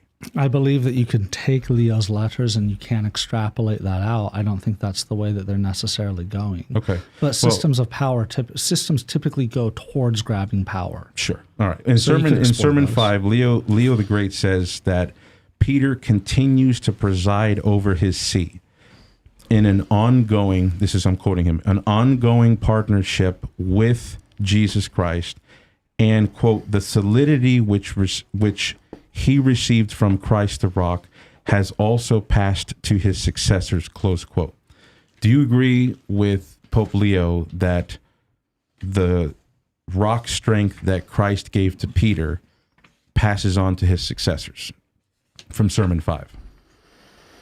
I mean, it was certainly St. Leo's hope, and that is traditionally what has been believed is possible. But, I mean, we've seen many examples of them not holding that. We even saw St. Peter himself not holding stable on numerous occasions. Right. But Leo, in Sermon 5, he says that the solidity that was given to Peter, the apostle, passes on to his successors. Do you agree with that, yes or no? Well, again, I would say that it's inherent, it's in the office, whether or not the office holder intends to utilize that. So does it pass to his successors, yes or no? It passes to his office, and the holder of that office... But the person who sits in the office, does he get it? He can't... It's there available in the office if the holder of the office decides to... It's like baptism. Right. You can be baptized, but if you decide not to utilize it and live a just profligate life... Okay, good. We Yeah, can't we blame agree. baptism. We agree. In Sermon 3, Leo says that the very same solidity of faith in Peter that passes on to his successors is, quote, perpetual, close quote. And that which, quote, that which Christ instituted in Peter remains, such that whatever Rome does rightly, it is due to Peter's work and merit, whose power lives and whose authority prevails in his see, close quote. That's Sermon 3. Do you believe that that endures perpetually? Would you be able to read the quote one more time, please? Yeah, that which Christ instituted in Peter remains, and then I have ... such that whatever is rightly done by us is due to his work and merits, Peter's, whose power lives and whose authority prevails in his see. Well, he says, and so if anything is rightly done and rightly decreed That's right. by us. Yeah, it's conditional. And then he goes, if anything is won from the mercy of God by our daily supplications, yes, is of his work and merits. I mean, if I do anything good, glory to God. If any of us do anything good, glory to God. Right. So you would say this is applicable to your child? Yeah. Really? Well, So, I mean, if my child does anything good, glory to God. I mean, if any good act comes from God, right? Right. Would you agree? But these are one is an anniversary sermon on the office of the Apostle Peter in Rome. So he's talking about prerogatives that befall to the individual who sits on the Roman cathedral. The successor of Peter, right. All right. In his investigation of Leo's writings, Father John Meyendorff, in his book, it's called Imperial Division Christian Unity. Right. You recommended it recently. It's a very good book. Overall. Meyendorff said that for Leo, quote, the true center of eternal unity had to remain, and indeed remained, as a rock embodied in the ministry of the successor of Peter in Rome, close quote. That's Meyendorff giving his understanding of what Leo communicated through his epistles. Do you agree with Meyendorff or do you disagree with Meyendorff? I wouldn't necessarily agree with it because I don't think that St. Leo would say you had to be in communion with a heretical successor of his. Okay. If we ask St. Leo, well, in the future there's going to be this guy named Honorius or this guy named Vigilius. Do you have to be in communion with him? You go, no, heavens no, absolutely not. Okay. Do you know any Orthodox or Catholic or Protestant scholars who agree with your reading of Pope Leo? To be entirely honest with you, I don't necessarily recall any, but I don't recall any one way or the other. What typically occurs in Orthodox scholarship is it just copies Catholic scholarship. And Protestant scholarship also has to copy Catholic scholarship. The Anglicans need the Catholic narrative to be true. In fact, all of the Reform movement needs a Catholic narrative of history to be true in order to justify the Reformation. They need it to be true as much as you do. Yes, I agree with that. But here's a statement I want to read from a 5th century saint. We both venerate him, Saint Peter Chrysologus. And this statement would encapsulate what I think is fulfilling my burden. Okay, so the question I'm going to ask you pertains to that. Eutyches reached out to Saint Peter of Ravenna, Chrysologus of Ravenna, asking him what he should do about the situation that he was in. And Peter responded to him saying that he should submit to Pope Leo because, quote, the Apostle Peter who lives and presides in his own see, offers the truth of the faith to those who ask. For we, in our zeal for peace, cannot decide questions of faith apart from the consent of the Bishop of Rome." Close quote. Now, do you agree with this statement in its entirety, that the prerogative is this divine perpetuity of Peter living and judging in his see? In the sea, yes, not necessarily in the inhabitants of the sea. So the Roman see.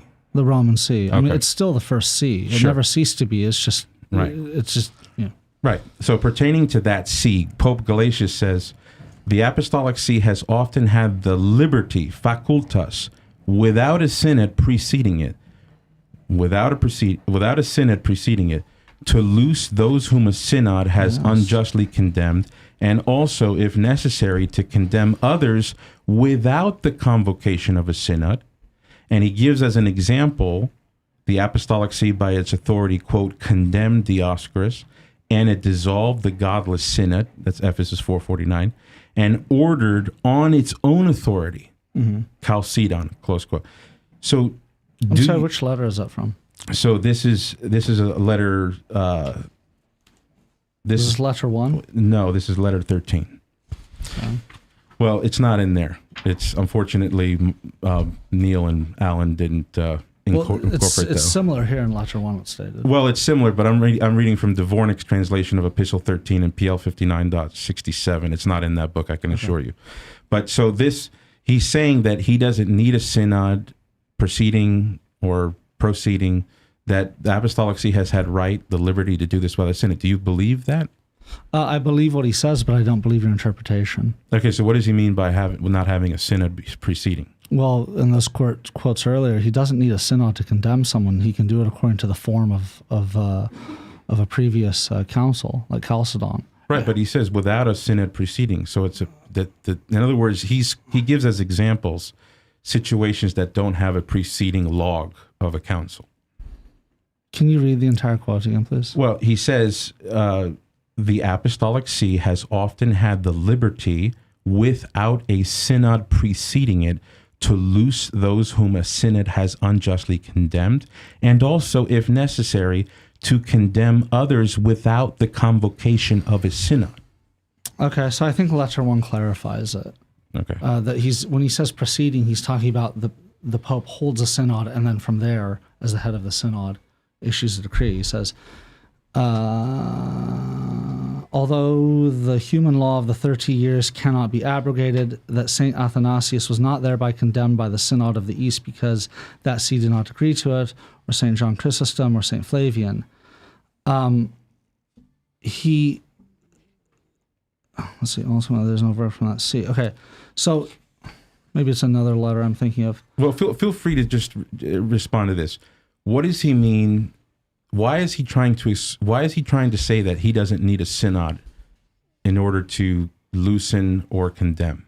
Well, he doesn't need that because the Sardican canon state he doesn't need it to. Right, but his interpretation of Sardica could be different than ours. So the question is, why is he excluding the need of a synod? Well, we know his interpretation of Sardica because I read it during the rebuttal. Right, and he says his interpretation is coexisting with this, where he doesn't need a synod. Well, yeah, I mean, you can go to the Pope and you can say I was condemned. Right, So, and he sees that as a Sardican action. Right, so Bishop Erick goes to Pope Matt Fradd and says, I was condemned by a synod held by Patriarch Ubi Petrus. What do I do? And Pope Matt Fradd goes, well, hold up, you need a retrial. That's what the Pope was. He was a review court. He could decide whether or not you went to trial, whether you deserved a retrial. That's what he's talking about. Yeah, but he does say that without a synod preceding it and even after the convocation of a synod. So he's saying he has the power to absolve sentences that happened in a synod without a synod preceding related to that question. Yeah, that's the Sardican canon. Right, but see, that Sardican canon involves the ability to act without a synod. That's what Dvorak says in his book 118, in the book Rome and Byzantium. And I'll ask you if you agree with this. He says this Petrine power extended also to the decision of synods and was not bound by them. Close quote. So in other words, he's saying without the convocation of a synod, he's able to loosen or condemn. Yeah, I mean, they can come to him and they can say, I was condemned. Do I deserve a retrial? Yeah, 1 minute. And he goes, yeah. Okay, very good. Okay, so let's 1 minute. You said? Yep. You can, Eric. You can take as much time as you'd like. No, that's okay. No, really. All right. Do you believe that at the Vatican Council in 1870 that the Pope did anything exclusively by himself? No, because the bishops knew that he would if they said no. Okay. He just dissolved the council. But you would agree that it was a council, there was votes, there was deliberation. Yeah. But do you believe that there's evidence that the people there believed in Vatican I, the supremacy of the Pope, infallibility of the Pope? By the end of it, that the majority, yes. Okay, so then you can have a belief in the papal supremacy without a specific singular action of a Pope. Well, of course, there's two levels of ecclesiology in the Catholic Church. There's a conciliar theology, and then there's an autocracy. Right. So when you require me to prove popes acting in a certain capacity in the first millennium, that's not my burden. My burden is to prove that they believed that. Just like you just said, you believe Vatican I holds the papal infallibility and papal supremacy, and yet it was done in the context of a council. Well, that's because they teach those. So That's right. They make those claims, yes. All right, so now it's your time, Ubi. You can direct the conversation wherever you want. You're welcome to interrupt if you see fit. And again, that's not considered rude. That's just part of the cross-examination. So whenever you begin, you'll have 15 minutes. Let me give myself here 1 moment.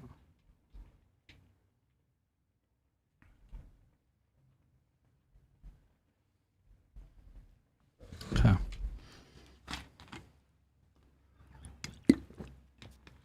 In 518, how long had it been since the bishop and clergy of Constantinople had been in communion with Rome?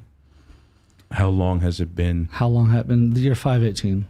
Well, cases went out in 484. Yeah, so 34 years.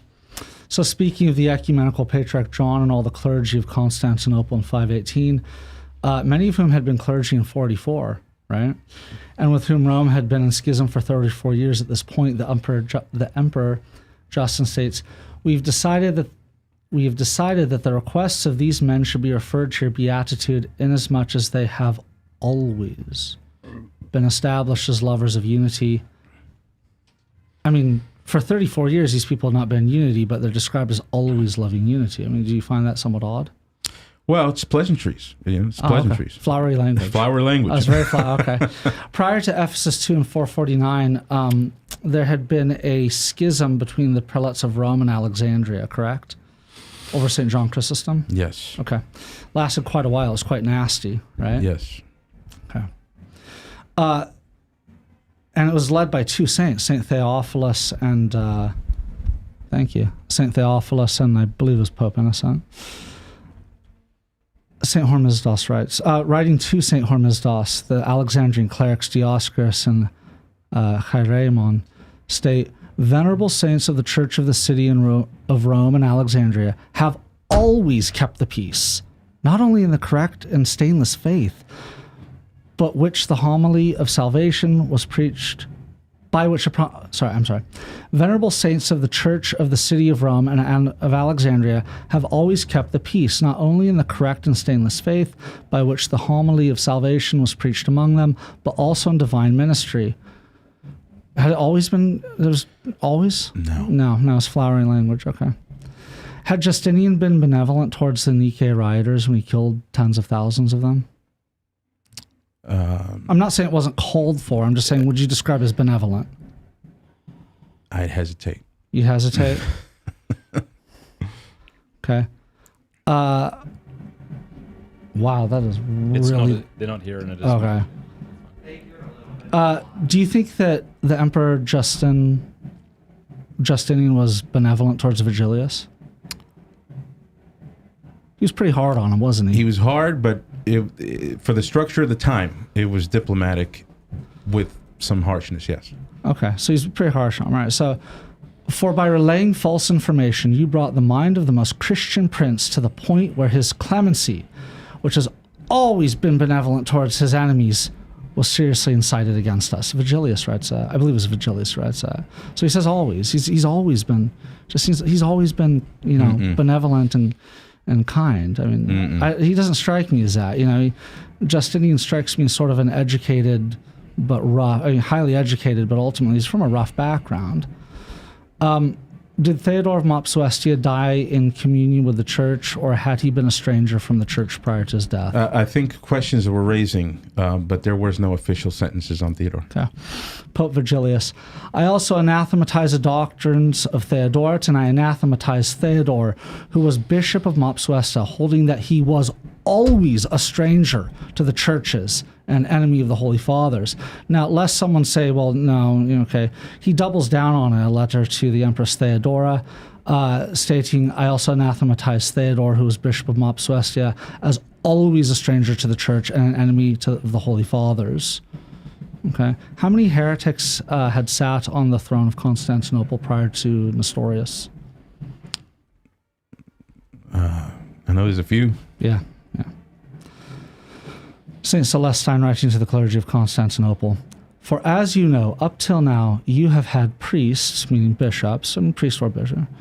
For as you know, up till now, you have had priests powerful in teaching holiness, who never departed from the traditions of the fathers and directed the church of God in utter tranquility. Do you think that's correct? Not literally. Yeah, okay. By the mid-5th century, how many popes had heretical views? Yeah, this is a hotly debated issue. There's questions related to the pontificate of Liberius and Felix, but there's been a few. There's both sides. Yeah. Okay. Theodore, you had mentioned this letter. Yes. Okay. For that Holy See, speaking of Rome, has precedence over all churches in the world for many reasons, and above all for this, that it is free from any taint of heresy, and that no bishop of heterodox opinion has ever sat upon its throne, but has kept the grace of the apostles undefiled. And do you think he's correct? I mean, unless he elsewhere condemns another pope. Yeah. So as you had mentioned, maybe he didn't know. I mean, sounds like he's out in the boondocks when he writes. I mean, can the constitutions of the church be destroyed? Constitutions? Yeah. Depends on what century you're referring to. Constitutions then, no patristic man, I would say, would ever admit that could be destroyed. Okay. St. Symmachus to the Eastern bishops. But if the verdicts on the grounds that they are weakly established are neglected without danger, the substance of our credulity abides without any strength, while our ancient constitutions are always destroyed by successive innovations. Well, obviously, this is just flowery language. This is just how they spoke, right? Eutyches, what role did he play in Ephesus 4:31? Or rather, the lead up to it. The lead up to it, I should say. Eutyches? Yeah. Well, he's a court man. He had the ear of the imperial power. He was the emperor's confessor. Right. Yeah, but would you say that So he had influence in assuaging imperial directions. Okay. Would you say that early on, I mean, because he was obviously senile by Chalcedon. I mean, well, by really 448. I mean, wouldn't you say, like St. Leo says, he's a befuddled old guy, he's losing it, you know? I hope I'm that charming when I'm that old, Well, actually, no, I don't. I don't hope I'm Harry. But he was Orthodox at one point, Eutyches. He was a big deal. He's a hardcore Cyrillian, okay? So we have this quotation from St. Leo. He says, "Now into this unwisdom fall they who, finding themselves hindered from knowing the truth by some obscurity, have recourse not to the prophets' utterances, not to the apostles' letters, nor to the injunctions of the gospel, but to their own selves. And they thus stand out as a master of error because they were never disciples of truth. For what learning has Eutyches acquired about the pages of the New and Old Testament? Who has not even grasped the rudiments of the creed," right? Because he's talking about the homoousios, right? So he states that, he talks about this group who they've never been disciples of truth, and he lumps Eutyches in with them. It sounds fairly odd. Eutyches was a guy who trumped up a lot of support for St. Cyril, right? Mm-hmm. Okay. Does the Catholic Church follow St. Augustine in all things? No. What are some things where they don't follow him? infant damnation. Okay, no, so.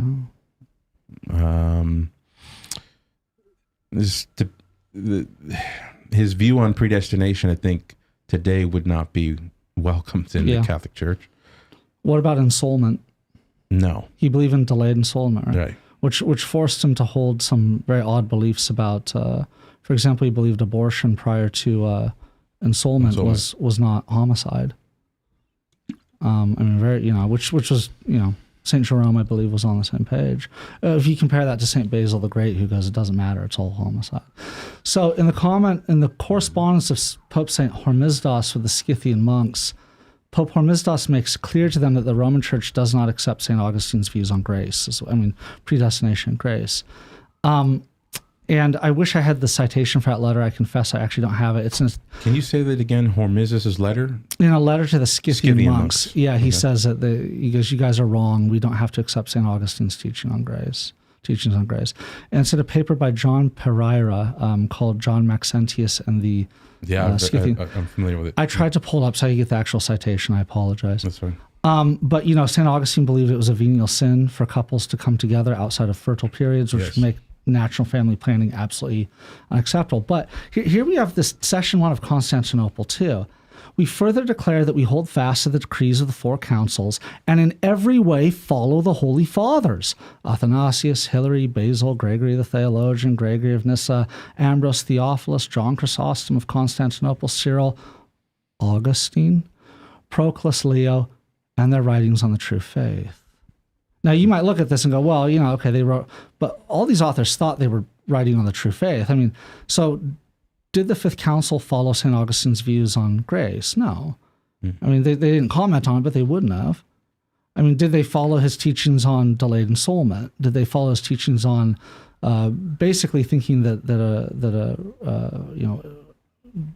abortion before ensoulment was not homicide? I'm sure militant Thomas, by the way, is having an absolute heart attack hearing me talk about St. Augustine. Can I answer that? Sure. Okay. So what I would say is that it's true that the verbiage used, that we accept all their writings on the Christian faith, they have no time to meticulously go through and think, edit out what they don't accept and what they do accept. What I would say is Augustine's name up there, Leo's name up there, the rest. What those men were prominently known for in their writings, I think they're committing themselves to that. So it's and St. Augustine was an amazing saint. I love him. Yeah.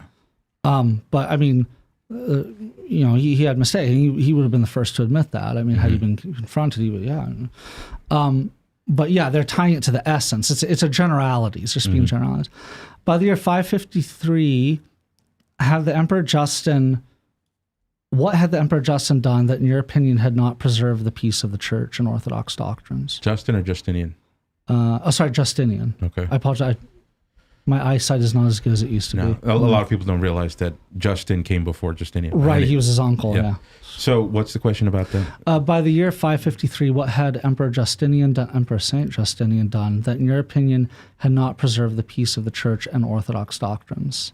Well, I think that the way that he manhandled the hierarchy in getting the edict against 3 chapters passed was, I do think it was circumventing the liberty of the Church. Yeah, and he was almost as brutal in getting the 3 chapters condemnation passed as getting the libellus of Hormisdas. He was. I mean, he was very brutal. If you read the Syriac accounts, it's pretty intense.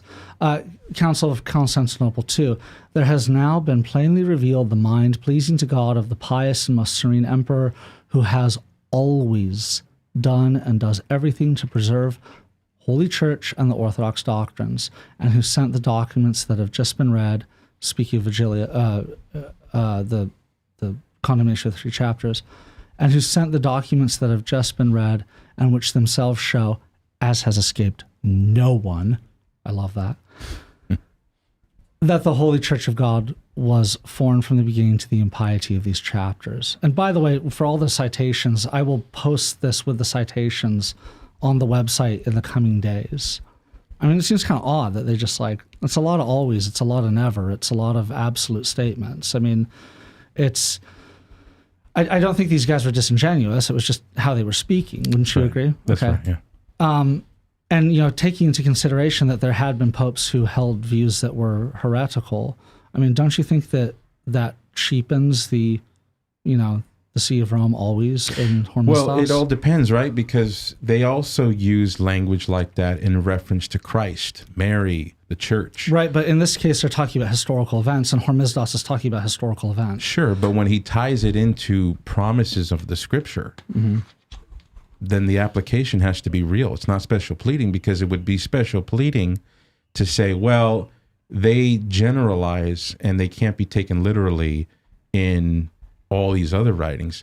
Therefore, whatever they say about the church, Christ, Mary, the saints also has to be. Again, in this case, they're talking about history, and Hormisdas is talking about history. Right, but divine history. He's talking about what the Holy Spirit has done through the churches. Right, and these guys are talking about what the Holy Spirit has done through the churches. Always, always, always. That's right. So, I mean, okay, so in your 1 case... 1 minute remaining. Oh, thank you. So, in this case, I mean, when taking into account that there had been heretical popes, I mean, I don't see how you can maintain that the always there should be the exception. Yeah, we don't. I mean, look, I believe Honorius was a condemned heretic, and I believe Vatican I.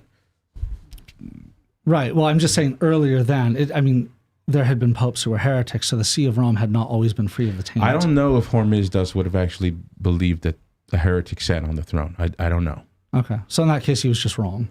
Perhaps. Perhaps. Yeah. All right. I'm done. Thank you, Erick.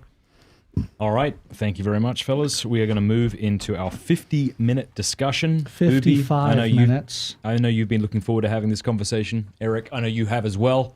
Is it 55 or 50? I'll tell you in a second. So I would like to begin by asking a question, and then I want to let you guys free range. Okay. And the question is... I'm sorry. It's okay. Steelman each other's position. We'll start with you, Ubi. Steelman Erick's position. Erick, I'll have you then steelman Ubi's, and then I'll let you, and then we'll continue on with the 50-minute. And if it starts to get into the weeds, I'll interrupt, but I hope not to. I'll let you guys have this time on your own. Go for it, Ubi. Okay, so Erick's position is that it's that of Vatican I, which is that the Catholic Church can work on a conciliar level, or it can work on an autocratic level. Ultimately, that the See of Rome and its inhabitant are different people, but that the inhabitant of the See of Rome, or the holder of the See of Rome, receives the prerogatives that St. Peter lives continually in the successors, in the sense that he keeps them from going astray. Furthermore, Erick's position is that there will be absolute chaos if we do not have this figure who can, as they see necessary, step in and sort things out. Would you say that's an accurate assessment of your position? Yeah. Okay. Should I keep going, or? If that's sufficient, feel free to give yours. I think to Steelman his position, I would say that papal infallibility seems to be put up as this ultimate security. Kind of like when the Brink salesman, or whatever company's popular now selling home security, they come and they advertise security, and they say, oh, if you buy this package, this line will never be crossed. And so papal infallibility does come out and it advertises itself as this security. And yet, like Denny brought up, he brought up, how is the church today looking? How is this principle of unity looking? Catholics are up against the wall and trying to show, well, yeah, the line seems to have been crossed here, but infallibility is still true, because if you get a few magnifying glasses, you could see how the actual criterion has not been falsified. But I would say that to Steelman Ubi's position, papal infallibility, if it's going to be a gift of security to the church, should be unmistakable and pristinely clear, never open to suspicion. And yet we do, as Catholics, we do have to come up with explanations. Granted, we do that with Scripture, we do that with everything, but I do think that Denny, you can call me both. I've been called horrible names before, so that's I'm okay. I do think it's Denny's prerogative to demand the corresponding clarity. We want Vatican I to be clear in history. We want it to be unmistakable. So to push it to push it, say, hey, look, you guys have this autocrat to help you guys, right? All right, so where's he doing it? Yeah, so I think that's a steal, man. Well, I'll let you guys go after it. That's not necessarily. In terms of the debate on papal infallibility and universal ordinary jurisdiction, yes, absolutely, they need to be pristine clear. Yeah, they have to be. I think that there's just too many. I think that it's a runaway train as well. Yeah, and I don't think it's supported by the scriptures. I don't think it's supported by the councils. I don't think it's supported by the writings. Yeah. Well, I think something that you want to talk about and I want to talk about is what is the burden on my side? What is the burden? Because, I'll be honest with you. I haven't listened to all of your recordings on me. That's I wouldn't expect you to, honestly. Well, it's mainly because, and I know it's not your voice, and no offense to the guy who was speaking, but it was hard to follow him, so I just couldn't ever finish. But that was probably due mostly to my writing style. Yeah. Anyhow, I noticed that you say, "Well, give me an example." Vatican I says that the Pope has these rights, these privileges, these prerogatives. Show me the examples. And so I would say that there are examples all throughout history, because when a Pope answered an appeal, ratified a council, wrote a tome, whatever, those are acts of the successor of St. Peter, gilded with the authority given to him by Christ, which I don't believe is delegated to him, don't believe is mediated to him by canonical law, although the canons do reflect it. And so when you ask, hey, Eric, give me an example, I can give you an example of the Council of 681. That's there you see the papacy in action. Oh, but he's not doing it all by himself. It doesn't matter, because what matters is what they believed about his position. Just like in Vatican I, you admitted that the Pope didn't come out and say, okay, everybody shut up, I'm going to make an ex cathedra decree, right? They voted, he allowed it to go for months, they went back and forth, they were voting on whether they should condemn certain books or not, and yet you have this unanimity, near unanimity, and the Pope come together and they make a judgment on whether papal supremacy and infallibility is true in a conciliar way. Okay, if I may interject. Yeah, please. Okay. So, 1854, what happened then? The dogmatization of I can't remember, is the Assumption? No, I think it's the Immaculate. Assumption was in the 50s. That's right. It's the Immaculate Conception. Yes. Yeah. Okay, so the bishops knew that it was Catholic teaching that the Pope could make ex cathedra decrees when they met together in 1870 and 71, right? Yeah, but bishops believed good Christology before Chalcedon. Well, some of them. Yeah. Yeah. There's a reason they had, clerical advisors. That, Right. Yeah. But the bishops at Vatican I did understand that it was a Catholic teaching. So it wasn't like they thought, well, the Pope just has to make an ex cathedra statement about ex cathedra. That'd really be cutting off the branch he's sitting on. But Pius IX was a very precocious person. And so he went ahead and did it, and then went, oh, geez, people aren't really liking this. Okay, we'll call a council. There was hot debates about it. So in other words, it sounds like what you're saying overall, that like, say, this act of the Pope ratifying a council is an act of infallibility? No, but it is an act of the immediate, direct, and universal authority given to Peter and his successor. So so by showing examples of conciliarism, you're proving Vatican I.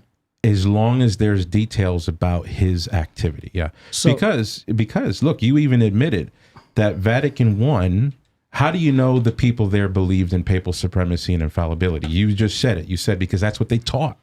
Mm-hmm. That's what they taught, right? Well, that's what they taught. In other words, that's what they decreed, right? Mm-hmm. And yet, if you take a fine-tooth comb and if you've got this very fixed maximal criteria, the Pope has to be doing things alone by himself, and it has to make it clear that he's not asking for help. He doesn't incorporate the compound of head and members. He's doing everything by himself. And if I don't see that, then we don't have evidence of papal supremacy and infallibility as a belief. Well, it just sounds like you have a Pope of the gaps argument.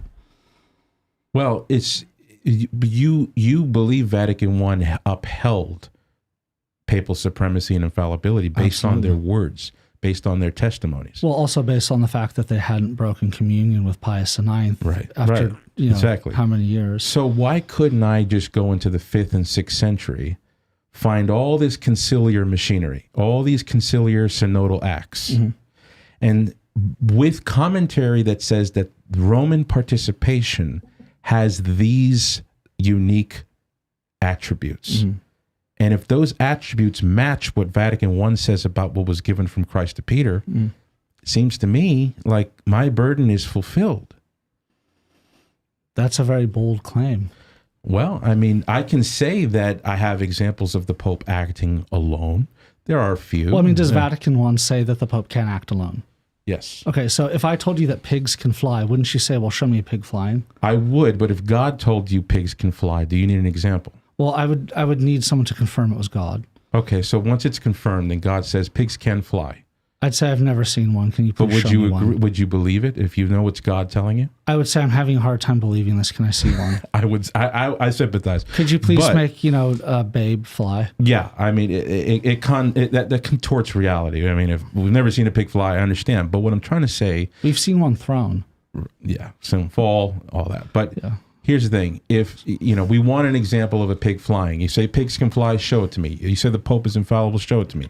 But here's the thing: if God, we both agree, if God told you pigs can fly, and it's absolutely certain that God is the one speaking, then you really don't need any more information. I wouldn't, but I don't believe that the evidence indicates God says that. Right, of course not. This is a purely hypothetical situation. I look at Matthew 16:18 as an establishment of the episcopate. It is, but I also believe that see, the Catholic Church, like you were talking about, Leo talks about the episcopate is highest. The Catholic Church believes that. St. Galatius. Galatius, yeah. And St. Gregory the Great also says that. Yep. But we believe it's the highest order, we believe the papacy to be a constituent reality of the episcopate. So we don't have like another layer for the papacy. Why is a papacy not a sacrament? Because the episcopate itself has that constitutional dynamic. So the only uniqueness about the Pope's position is that physical locale of the Roman Church. Okay. So in other words, it's just the raw... The fact that he's the head of the synod is in itself, in your mind, a proof that of Vatican I. No.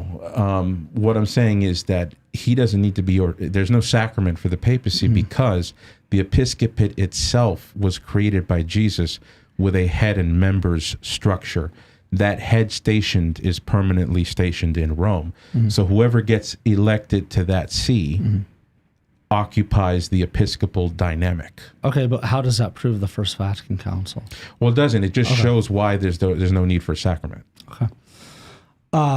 Because I've seen that argument before that the papacy needs a sacrament in order to confer papal infallibility. I've seen it made, I should say. Well, I've seen Orthodox and Anglicans bring that point up. I don't find it a convincing argument that the papacy should be a sacrament. I just think it's very interesting. If the papacy's prerogatives can extend beyond those of a patriarch to archbishops, to metropolitans and so forth, I would assume that you would need to break him loose. You would need to break him loose from the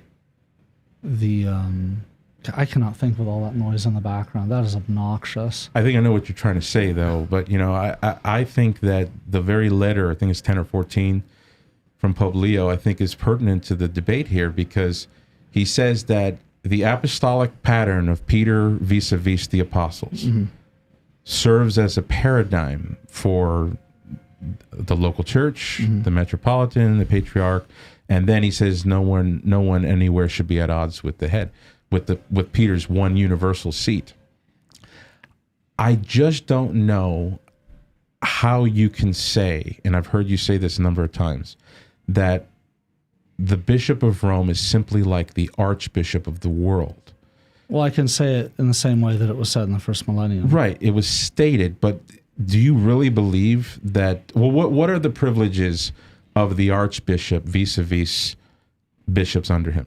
He can call a synod together. His permission is needed to ratify decisions, to depose elections, bishops for elections. Right. I mean, so did Rome have that right in India, Japan, everywhere in the first millennium? No, but I mean, again, it's the Pope behaves that way towards the patriarchs. The patriarchs behave that way towards the archbishops. In the same way that an archbishop could not go into a metropolitan's jurisdiction and just get rid of it. Yeah. It's that there's a... Yeah. But what I'm saying is do you believe the Bishop of Rome ratified the episcopal elections of patriarchs in such a way that Alexandria can't just choose its own? No, I do not. And that's a good point that you bring up. No. So in other words, the archbishop, this whole thing about Rome as the archbishop of the world, I don't think you would admit that the Pope of Rome could call a binding council of the whole church. Oh, he could in the first millennium. He could. Yeah, he's the head. He could go, look, we have to call a council, get together, and he would ratify or reject its decrees. But the situation is that he didn't have the money to do it. Well, here's the thing.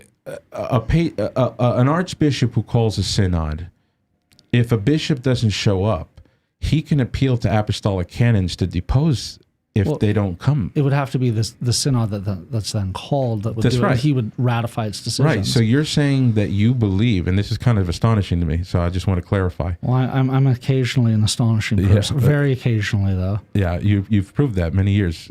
We've actually known each other for years now that he's come out and shown himself. But anyway.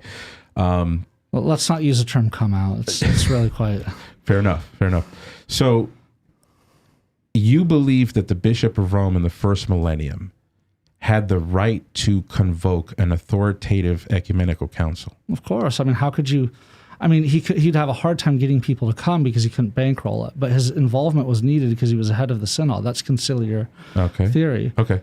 So, in one of your videos, you talk about, people being canonically illiterate. There's one video I actually paid attention to where you said people who don't understand the primacy of Rome and Constantinople, Rome and New Rome, in the first millennium, that don't recognize the real jurisdiction of Constantinople and Rome are canonically illiterate. Would you say that the Russian Orthodox Church today, which denies any prerogative to Constantinople, would you say that the Russian Orthodox Church is canonically illiterate? Some of its theologians seem to be. How could it be some? The decrees that were put out by the Russian Orthodox Church against... Which decrees? So the response to the Ravenna Statement and the response to the Archbishop L.P. de Forest's defense of it. The ROC on their official website has written a number of articles trying to refute the idea that Constantinople possesses the jurisdiction, even immediate jurisdiction, over anybody. So I've read their responses, and what appears to be the case is they get hung up on the term primacy. In their view, primacy just means Vatican I. Okay. And Russians have this habit of hyper-focusing on something and then just running with it, and they can't be convinced otherwise. So when you read the reason why they don't accept Ravenna, why they don't accept... But then they went on to accept Chieti. I believe they went on to accept Alexandria too, that document. But when you read their reasoning, they're like, there was no primacy. The Pope never was able to, and then they give these examples that are effectively Vatican I. Was never able to do these things, let's say. Well, here's why I can't accept that. Because in their arguments, they quote Eastern Orthodox canonical commentators like Nicodemus of the Holy Mountain, which I understand. I think in one video, you say that Nicodemus got it wrong, right? But Nicodemus of the Holy Mountain, who's a saint, I don't think Balsamon and who's the other guy that starts Zonorus. I don't think Zonorus and Balsamon or Matthew Chekerites were saints. We got Nicodemus, who is a saint. He says that the right to hear appeals from Canon 9 and 17 in Constantinople and Chalcedon is restricted to Thrace-Asia and the environs of the Patriarchate of Constantinople.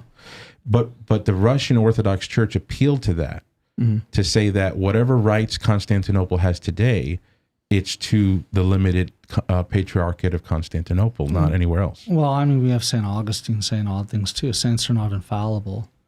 Right, but what I'm trying to say is you made the claim that the Russian Orthodox Church is hung up on the word primacy, but they're not just hung up on the word primacy. In other words, in their minds, it's not just primacy Vatican I. No, I mean, the argument of primacy in terms of like that there was a universal primacy in the first millennium, in the sense of like Rome, they get hung up on that. In terms of like Constantinople having jurisdiction outside of, this limited area of Thrace, the Patriarchate, they do claim that, but they claim that because right now they're in a power struggle. I mean, this idea that the Russian Church is some sort of virtuous entity is preposterous, especially if they've slaughtered so many people in Ukraine. I'm not saying I support this whole Ukrainian church and whatnot, but the way that you handle that situation is through, it's not through bombing people. Sure. But I mean, the Russian Church right now is in this major, and Constantinople too, in this major dispute over who controls what. Right. But here's the thing. You have constructed an argument against a lot of things that I've written, and I don't uphold everything I've written in the past. But you've constructed an argument that hey, you don't need to take Ybarra's hermeneutic in the first millennium. You can take, and we don't need to take those Orthodox who go through the first millennium and just say that Rome was the perfect equal with everybody else. No, I think that's also preposterous. Right. So you take this view where you want to have a realistic perspective. You read the data. Rome has authority. Rome has jurisdiction. It has power. These are canonical prerogatives. Et cetera, et cetera. And you've made the claim that this is very simple. All you got to do is just see the Bishop of Rome as a head of a synod, and he's the universal archbishop over the globe. But the Russian Orthodox Church today, which composes a great voice in the Orthodox spectrum, completely rejects this. Not because they think Constantinople's trying to be equal to Vatican I, but because they think that Canon 9 and 17 of Chalcedon, Canon 3, 4, and 5 of Sardica, and some of the other appellate rights granted to some of the pan-Orthodox synods in the second millennium are violated by Constantinople's overreach beyond its own patriarchate. So what's going on between Russia and Constantinople is that the Russians Constantinople claims that all of those territories outside of the traditional land, the lands of the barbarians, includes North and South America. Russia disagrees with that. Russia goes, no, it's whoever settles them first. What's ultimately at play here is money, because these churches back in the old country, they're broke. They make their money off of milking the American cash cow. No one is arguing about whether or not churches in, say, Congo should be under the ecumenical patriarch of Russia, because Congo doesn't have any money. But I mean, I've lived in Turkey for a while. I've seen how poor these churches are there. It's like, maybe 1,000 elderly Greeks there now. You look at Russia. I mean, Russia's not a wealthy country either. It's very poor. They rely on remittances. Most of Eastern Europe does. And when you have large diasporas, you send money back. I found out recently that just my parish sends over $100,000 a year simply to the Metropolitan in San Francisco. So and then from there it goes to the Patriarchate. Right. I mean, what do you think the archons are? Yeah. They're an attempt to keep these churches that maybe there's only one service in them a year, keep them going. They're churches that realistically, it's just forget it. How are we on time? We have about 28 minutes. Okay, no, good. Was it 55 minutes? Or was Let's it get back to disagreeing. my gosh, you agreed. I think going back to the whole burdens thing, what would I just want to hear from you? You believe that there's evidence that the Catholic bishops in 1870 upheld papal supremacy and infallibility, not because of any actions they were pointing to, but because of a theological exposition of what Christ did in Peter. I mean, you have Gasser bringing up historical events. He brings up his 3, I think it was. Yeah, but all of those are like synodal issues too. Well, he just states that it wasn't something that he could point to. He says there's nothing I can really point to, but there's evidence that it was believed. Right. So, but what I'm saying is... One from the first millennium, 2 from the second. Do you know any soul in the world today that would doubt that the Catholic bishops of Vatican I upheld supremacy and infallibility? Not anyone reasonable. Right. Okay. So, but they didn't need to see an autocratic action Well, to they prove saw that. they saw one in 1848. Right, but that's something that they believed existed, right? And so the proof that they believed it is simply in that that's what they believed. So why couldn't we just go into the first millennium and look at the theological exposition that the fathers give about the station of Rome? Because actions speak louder than words. So you're saying that a theological exposition could be given which specifies equivalent Vatican I claims, but subsequent actions retard it, contradict it, Or interpret it. Show its application. Yeah. So in other words, if if they make an exposition saying, "Hey, this is what the Bishop of Rome can do because he's got rights from St. Peter. This is of divine institution. Anybody who disagrees with it is an alien to the church." But then if you see a month later, they basically thumb their nose at Rome. Well, that means that they just looked at him as the head of the synod and not what they said? Well, it'd have to be more than they just thumb their... I mean, look at the German bishops doing whatever they want. I wouldn't say that the Catholic Church doesn't believe... Well, I don't know if that's even been resolved or what's going on, but... It's not. I mean, you have to have more than just, well, they ignored it and the Pope was then negligent. You have to see a consistent pattern. The thing, though, is that in the second millennium, you have a sort of like Pope creep. So it's, papal creeping, I should say. So slowly there was an infrastructure built really at the end of the first millennium and then throughout the second millennium that led up to Vatican I. It's not like the Catholic Church was very conciliar and then it's not like they followed this conciliar theory and then, the Pope couldn't just come into any bishop's territory and defrock a priest or whatever. And then all of a sudden Vatican I. No, slowly they built up to this. It was the Pope being able to ordain all bishops worldwide, him being able to exercise authority. I don't see that any different than what happened with Pope Leo and Chalcedon. This sort of Pope creep? Well, no. Leo promotes the power of decision to a council. So who's making decisions? All the bishops together. And yet he tells them, but you're not allowed to review the contents of the tome. Revise it, you mean? Review. He says it's not.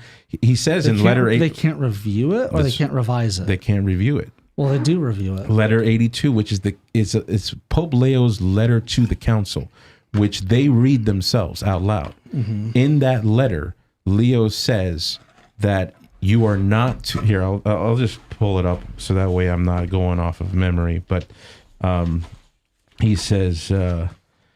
Okay, he tells, this is a letter, he says, quote, he says the council is not, quote, to inquire what must be held, as it were, as if it were uncertain. Part 1 or part 2 of the letter? Letter 82, so it should be involved. Is it part 1 or part 2 of the letter?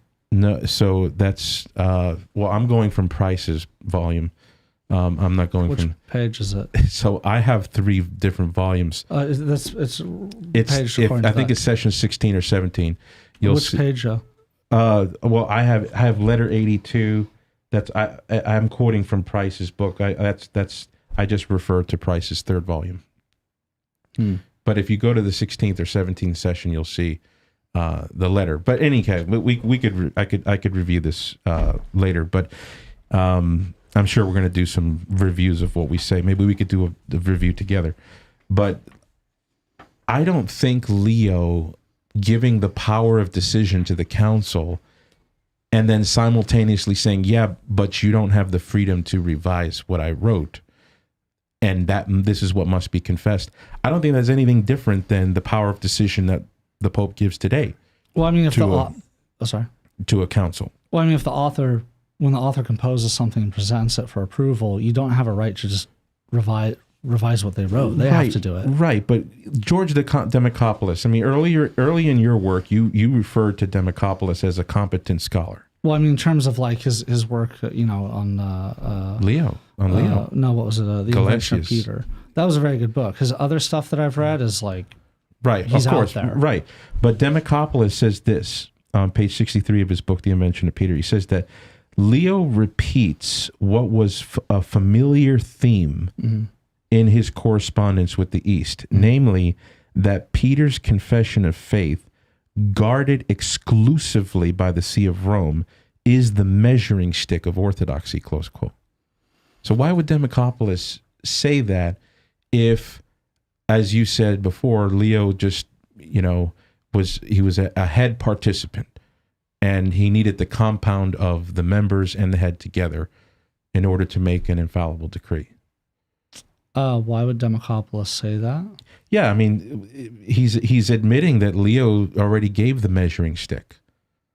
Well, in Leo's mind, you didn't actually even need a tome. It was just, That's right. Again and again in the letters, he says, I can cite it here, he states, you just show Eutyches the Confession of Nicaea. Right, and you said, and it's a fair point, well, Cyril, anybody can say that what they write is correct and must be believed. But what I'm trying to say is that Leo adds commentary to his writings.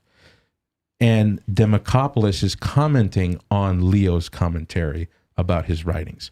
He says, quote, Leo repeats what was a familiar theme in his correspondence with the East, namely that Peter's confession of faith, guarded exclusively by the See of Rome, is the measuring stick of orthodoxy, close quote. And Democopoulos over... Peter's confession of faith is a standard. Right, but Democopoulos says that Leo believed that Peter's prerogatives redound to the successors. It's not as if the Patriarch of Constantinople can... I understand. So in the case of Peter's successors, again, it's like baptism. Baptism gives you something. It doesn't mean you're going to actually access it. But was Christ saying to Peter... liberty of the will. Yeah, but was Christ saying to Peter, you, by the way, to the exclusion of all others in the city of Rome, will be... No, he was establishing the episcopate.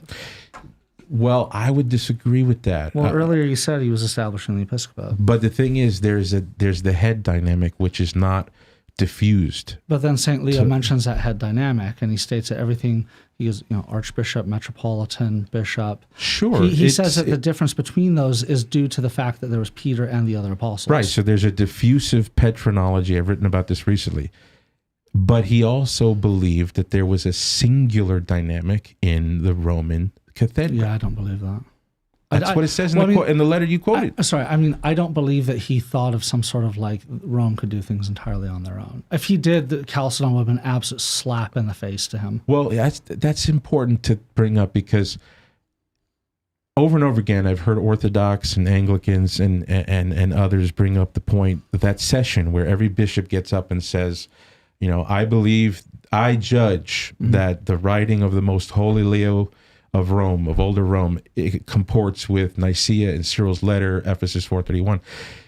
They're doing that because the very issue at hand was there were people who were accusing Leo's tome of contradicting Cyril and Nicaea. Mm-hmm.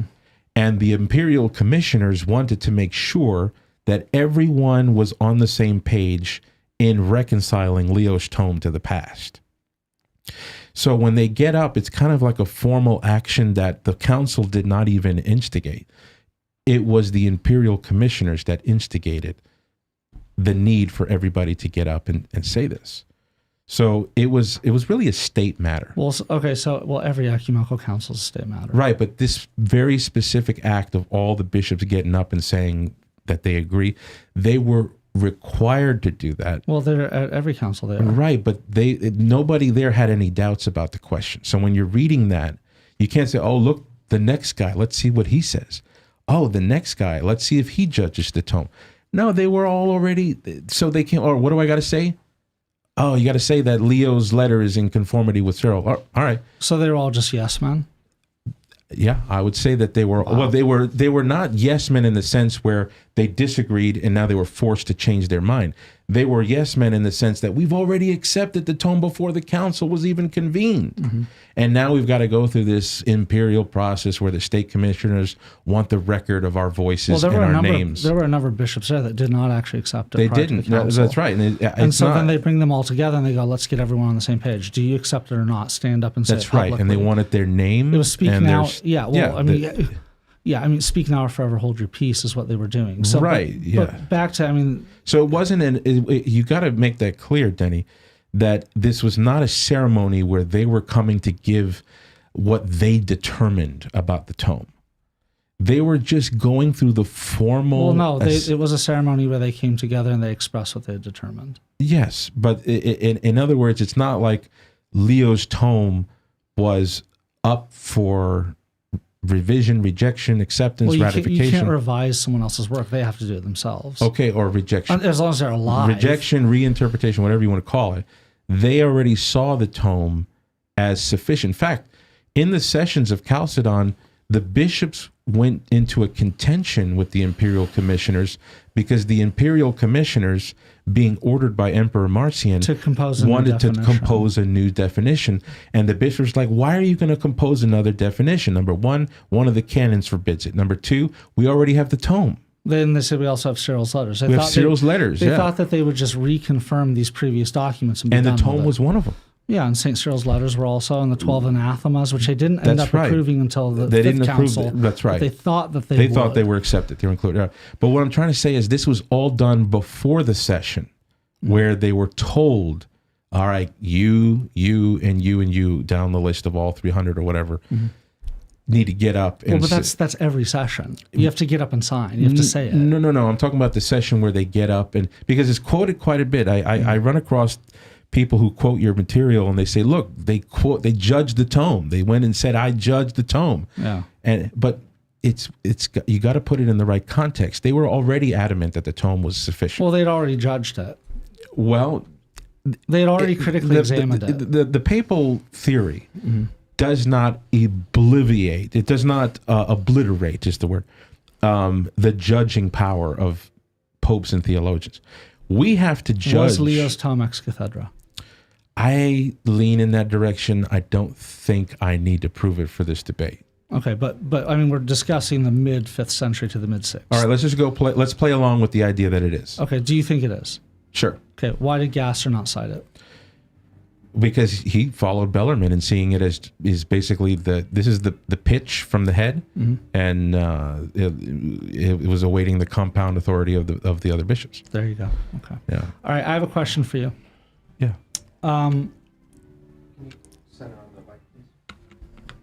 Centered on the mic. Okay. What's our time? We have about 18, 19 minutes if we give him his extra minutes. Okay. There we go. Thank you, Matt. Thank you. You're too kind. Do you think, in the case of Saint Silverius, he was deposed by Belisarius, he's sent to Justinian, finds out, says, you have to give this guy a trial. He's handed over to Vigilius. And Vigilius, he was a horrible person.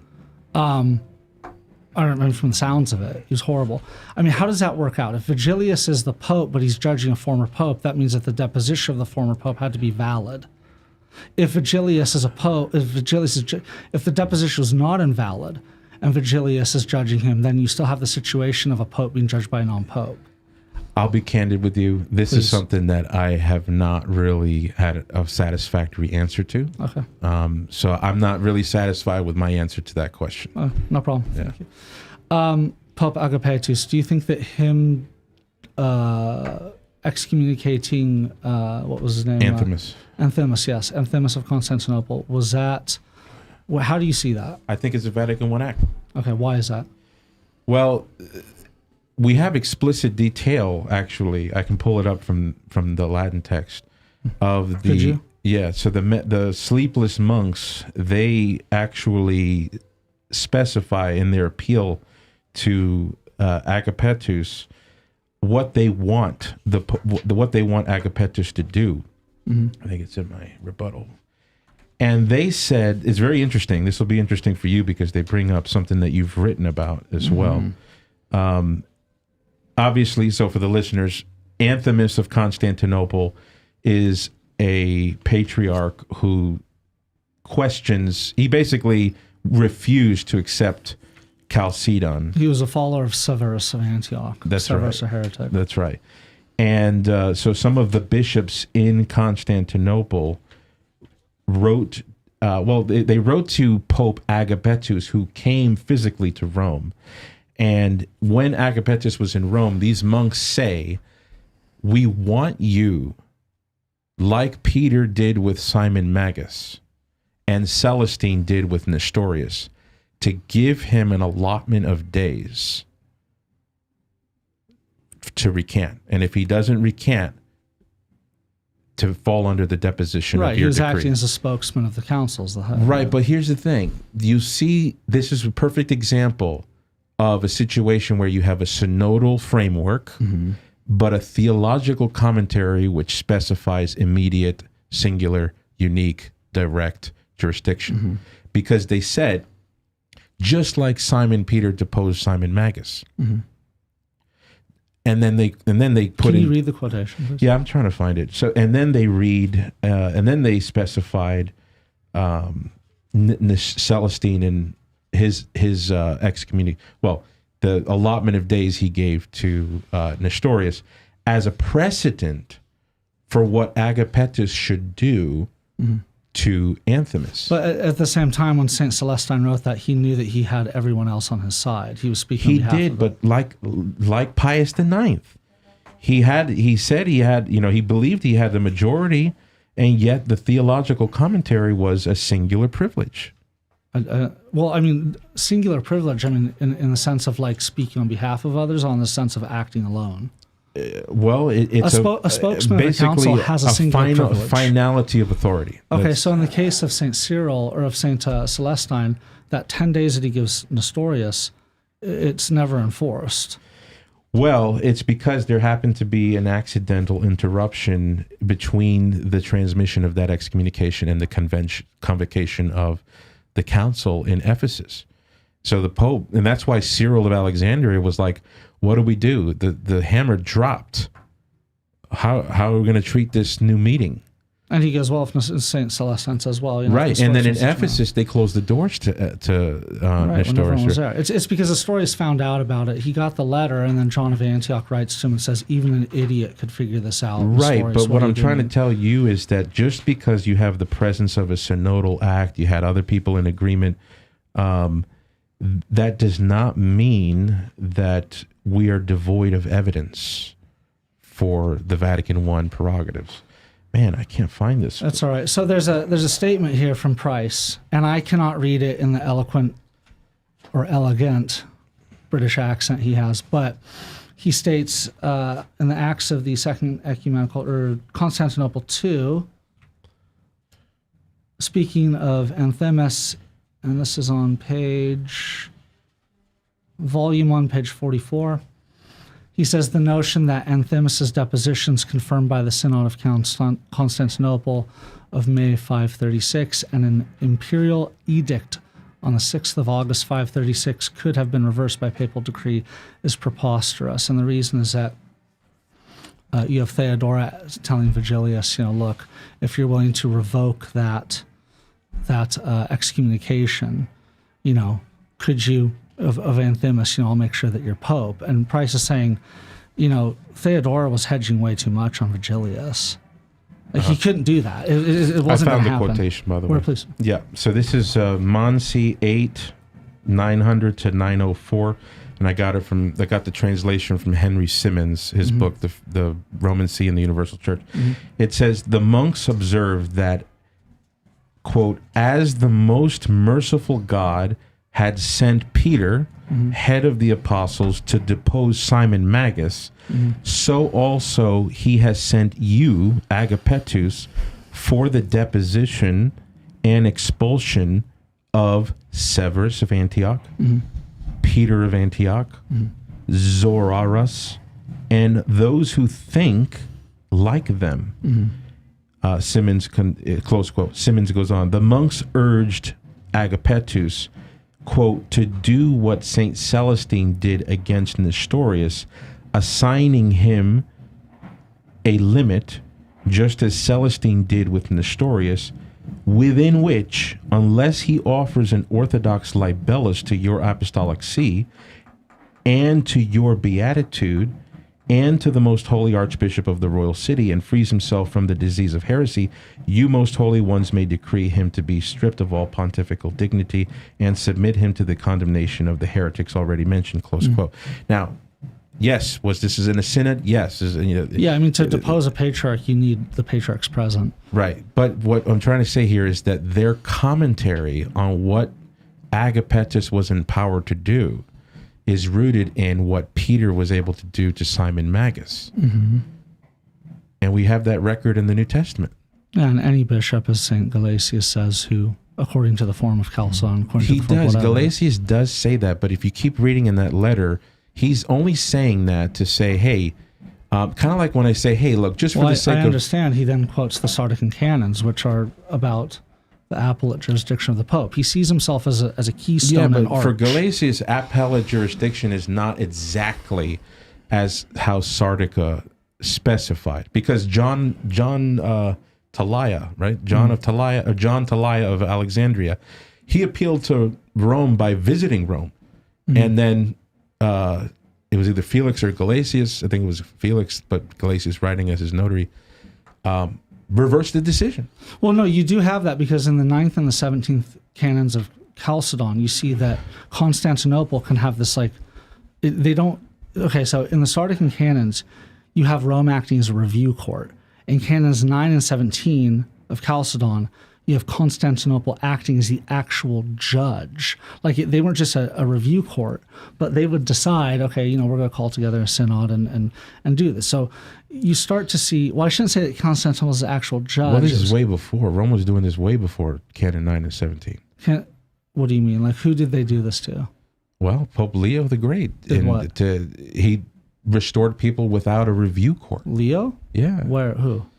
Okay, so Saint it's Theodora, right? no, not Saint Theodora. This is North Africa. There was an appeal from the North Africans. It's in New Advent. It's in that book. I just can't remember the letter. Lucipinus, I think is the name. He had submitted a bunch of appeals to Rome, and then Leo wrote back and said, "Hey, there are some things that we're going to allow you guys to review, but in particular, these bishops were restoring them before you guys even have a chance to look at this." North Africa was also directly in his sphere. No. Just shortly after that, just shortly before that, there was a question on whether Rome could do that. Yeah, under Appiarius. And it was decided that eventually it was decided that they could, even though North Africa said no, you can't do that anymore. Yeah, they did. They flip flopped on that, but yeah, I mean, right, but you can't use that Africa was directly under Rome. I mean, that the canons are still the canons. We're talking about Sardica, right? It was a Latin-speaking area. Yeah, all I'm saying is that you have Rome judging matters before review, way before Canon 9 and 17. Because the Sardican canons appeal to a broader area than just the Latin West.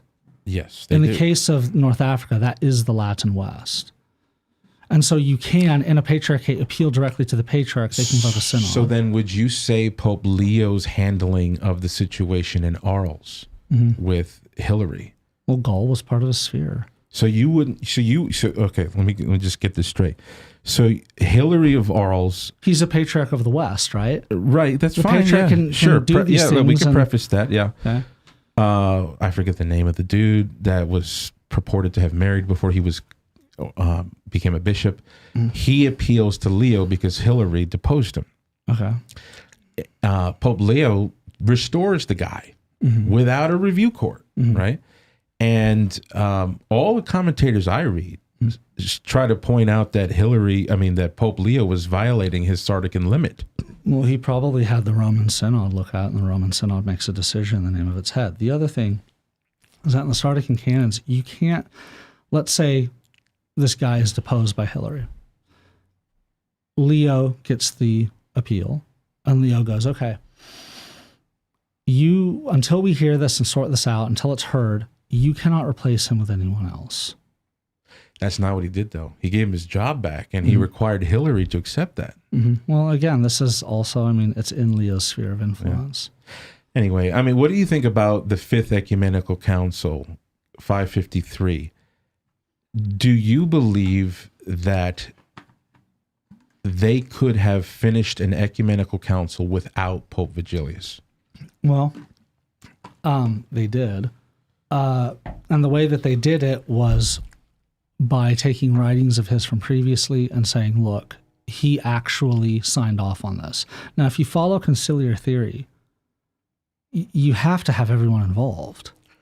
Right, but what I'm saying is, do you think that by session 7, when Vigilius is out of the picture, that the patriarchs there believed that they could just finish and dogmatize their decrees? A universal decree? Yeah, they did. And we know because they did. And I've heard you say you spoke to Father Richard Price, and he said that the bishops definitely thought they could. And well, the reason Byzantine history does not believe that. The saintly Byzantine tradition of the East does not believe that. What does St. Tarasius say at the Seventh Ecumenical Council when the 4 patriarchs made a universal binding decree? So you're referring to Cyril's Life of Sabbath? No, I'm referring to the Seventh Ecumenical Council. Yes, and they quote from Cyril Skypatholis's Life of Sabbath. Okay. They're quoting Cyril's Life of Sabbath, and in that quotation, Cyril is talking about the 4 patriarchs in Constantinople, the Patriarch of Jerusalem being absent. Uh-huh. So, well, he sent delegates.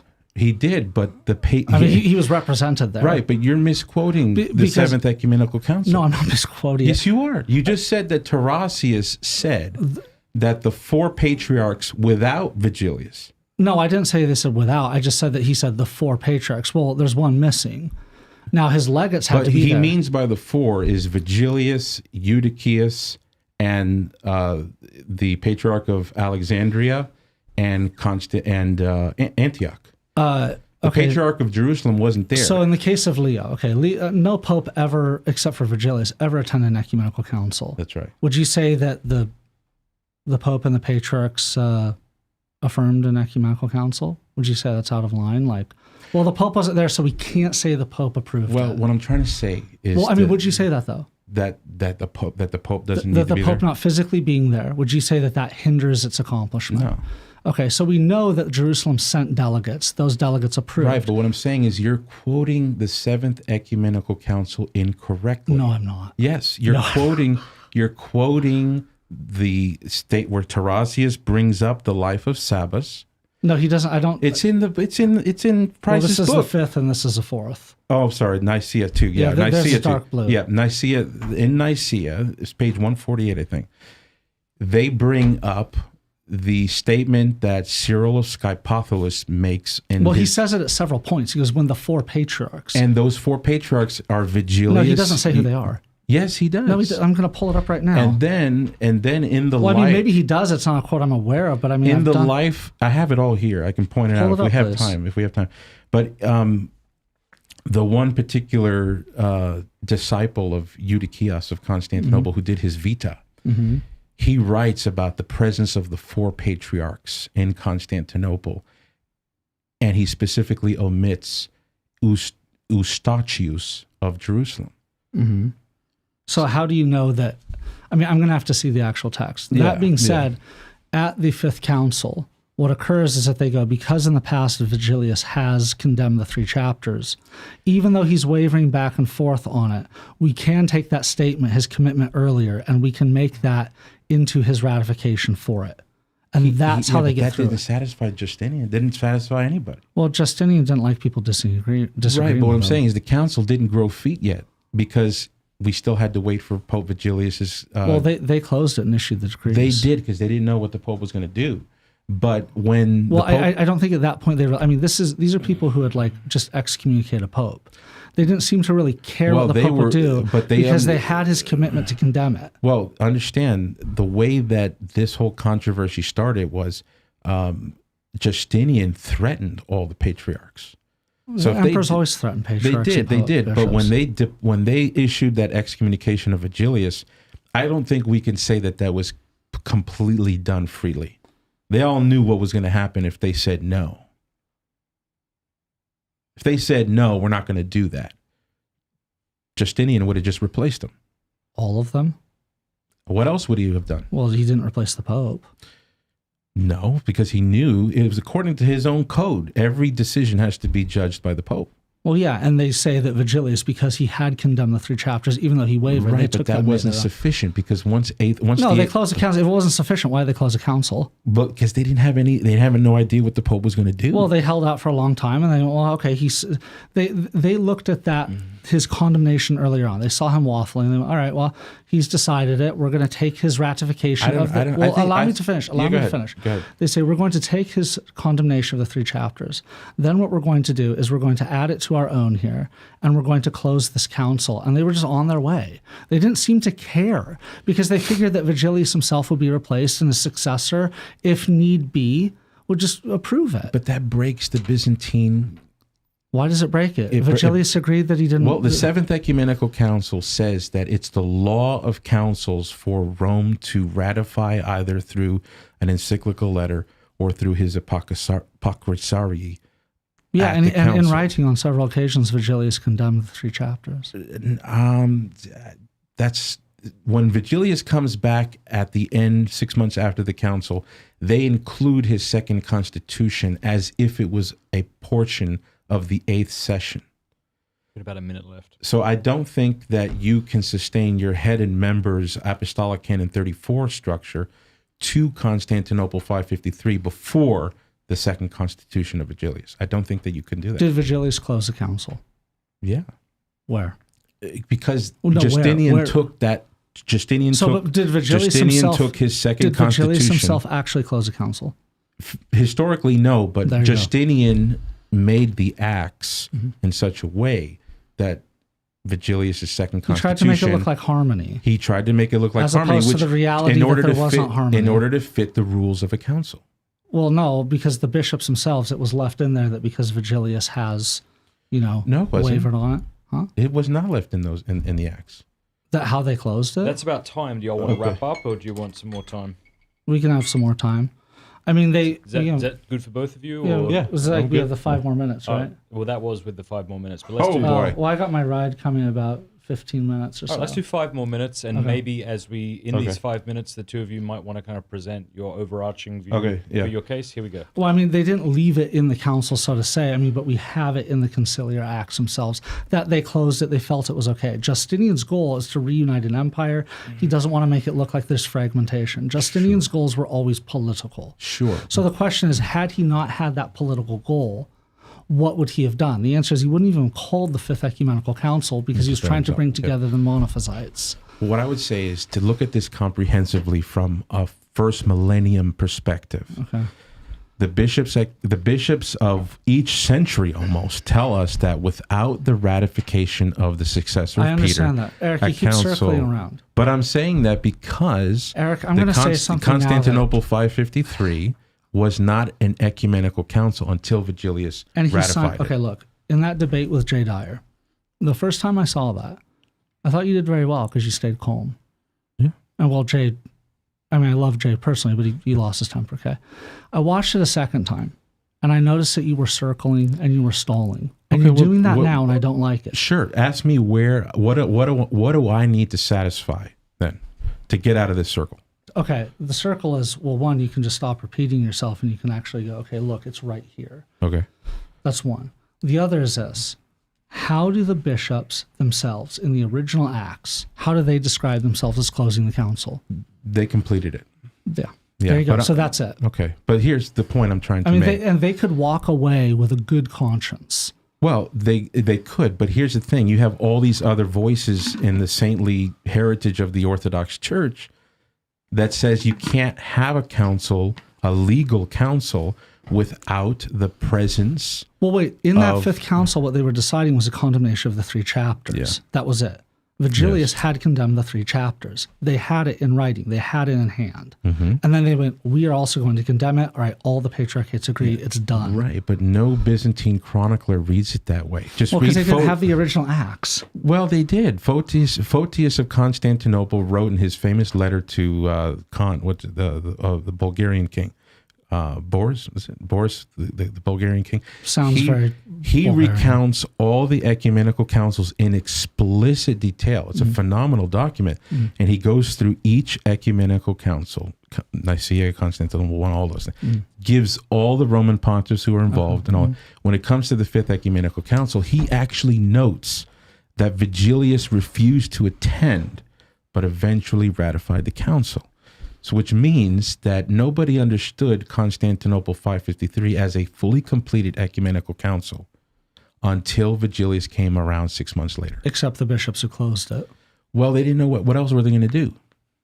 Close it. I mean, they were like, we have it in writing. He's actually, okay, we joined his with ours and it's done. Well, it was. I would say that it was inconsistent. I mean, it's possibly inconsistent. So let's say a pope says, X is anathema, and then these other bishops go, great, X is also anathema, and then all of a sudden a pope comes down with dementia.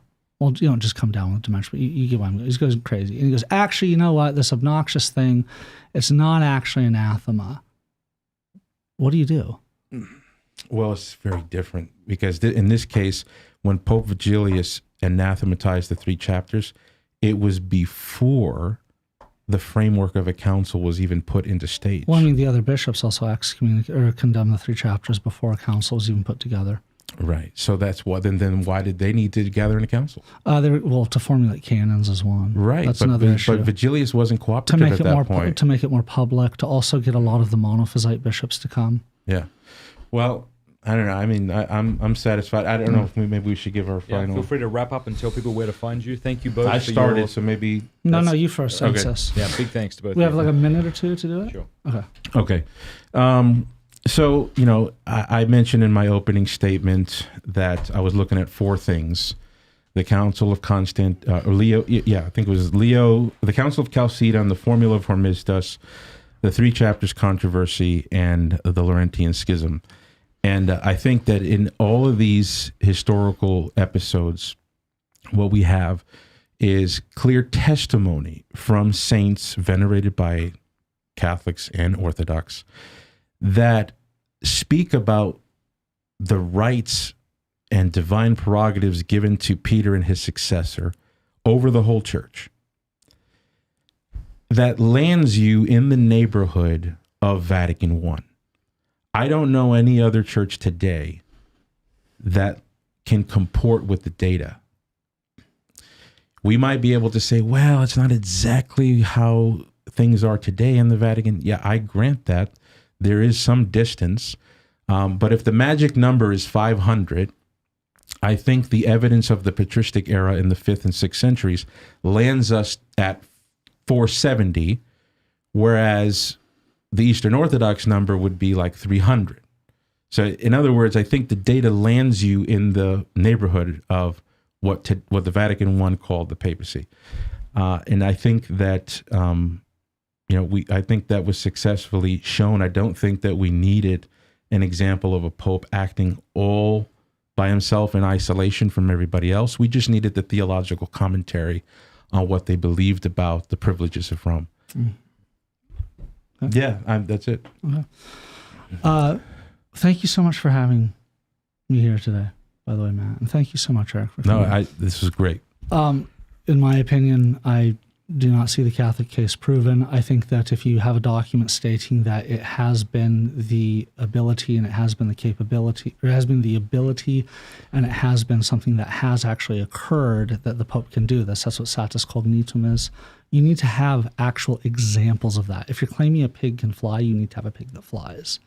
And so while you can say, all right, well, you just need the theological framework, you then end up throwing satis cognitum under the bus because it tries to provide a physical framework. And that being said, you're not a dumb guy, Eric. You're not. You're a smart guy. And you know as well as I do that you would provide the maximalist interpretation if you thought it was possible. Instead, you've presented the minimalist position. Because I think that even in your opinion, in your heart of hearts, I think that you realize that only the minimalist position is available. And that being that there's a theological, or in your opinion, the minimalist position is that there's a theological framework, but not actual historical evidence per se of the Pope doing these things. So that's all. All right, fellas, thank you very much. Thanks to everybody who's watching. If you enjoyed this debate, give the video a like, share it, and if you really liked it, feel free to subscribe to the channel. God bless. Thanks very much. Thank you so much.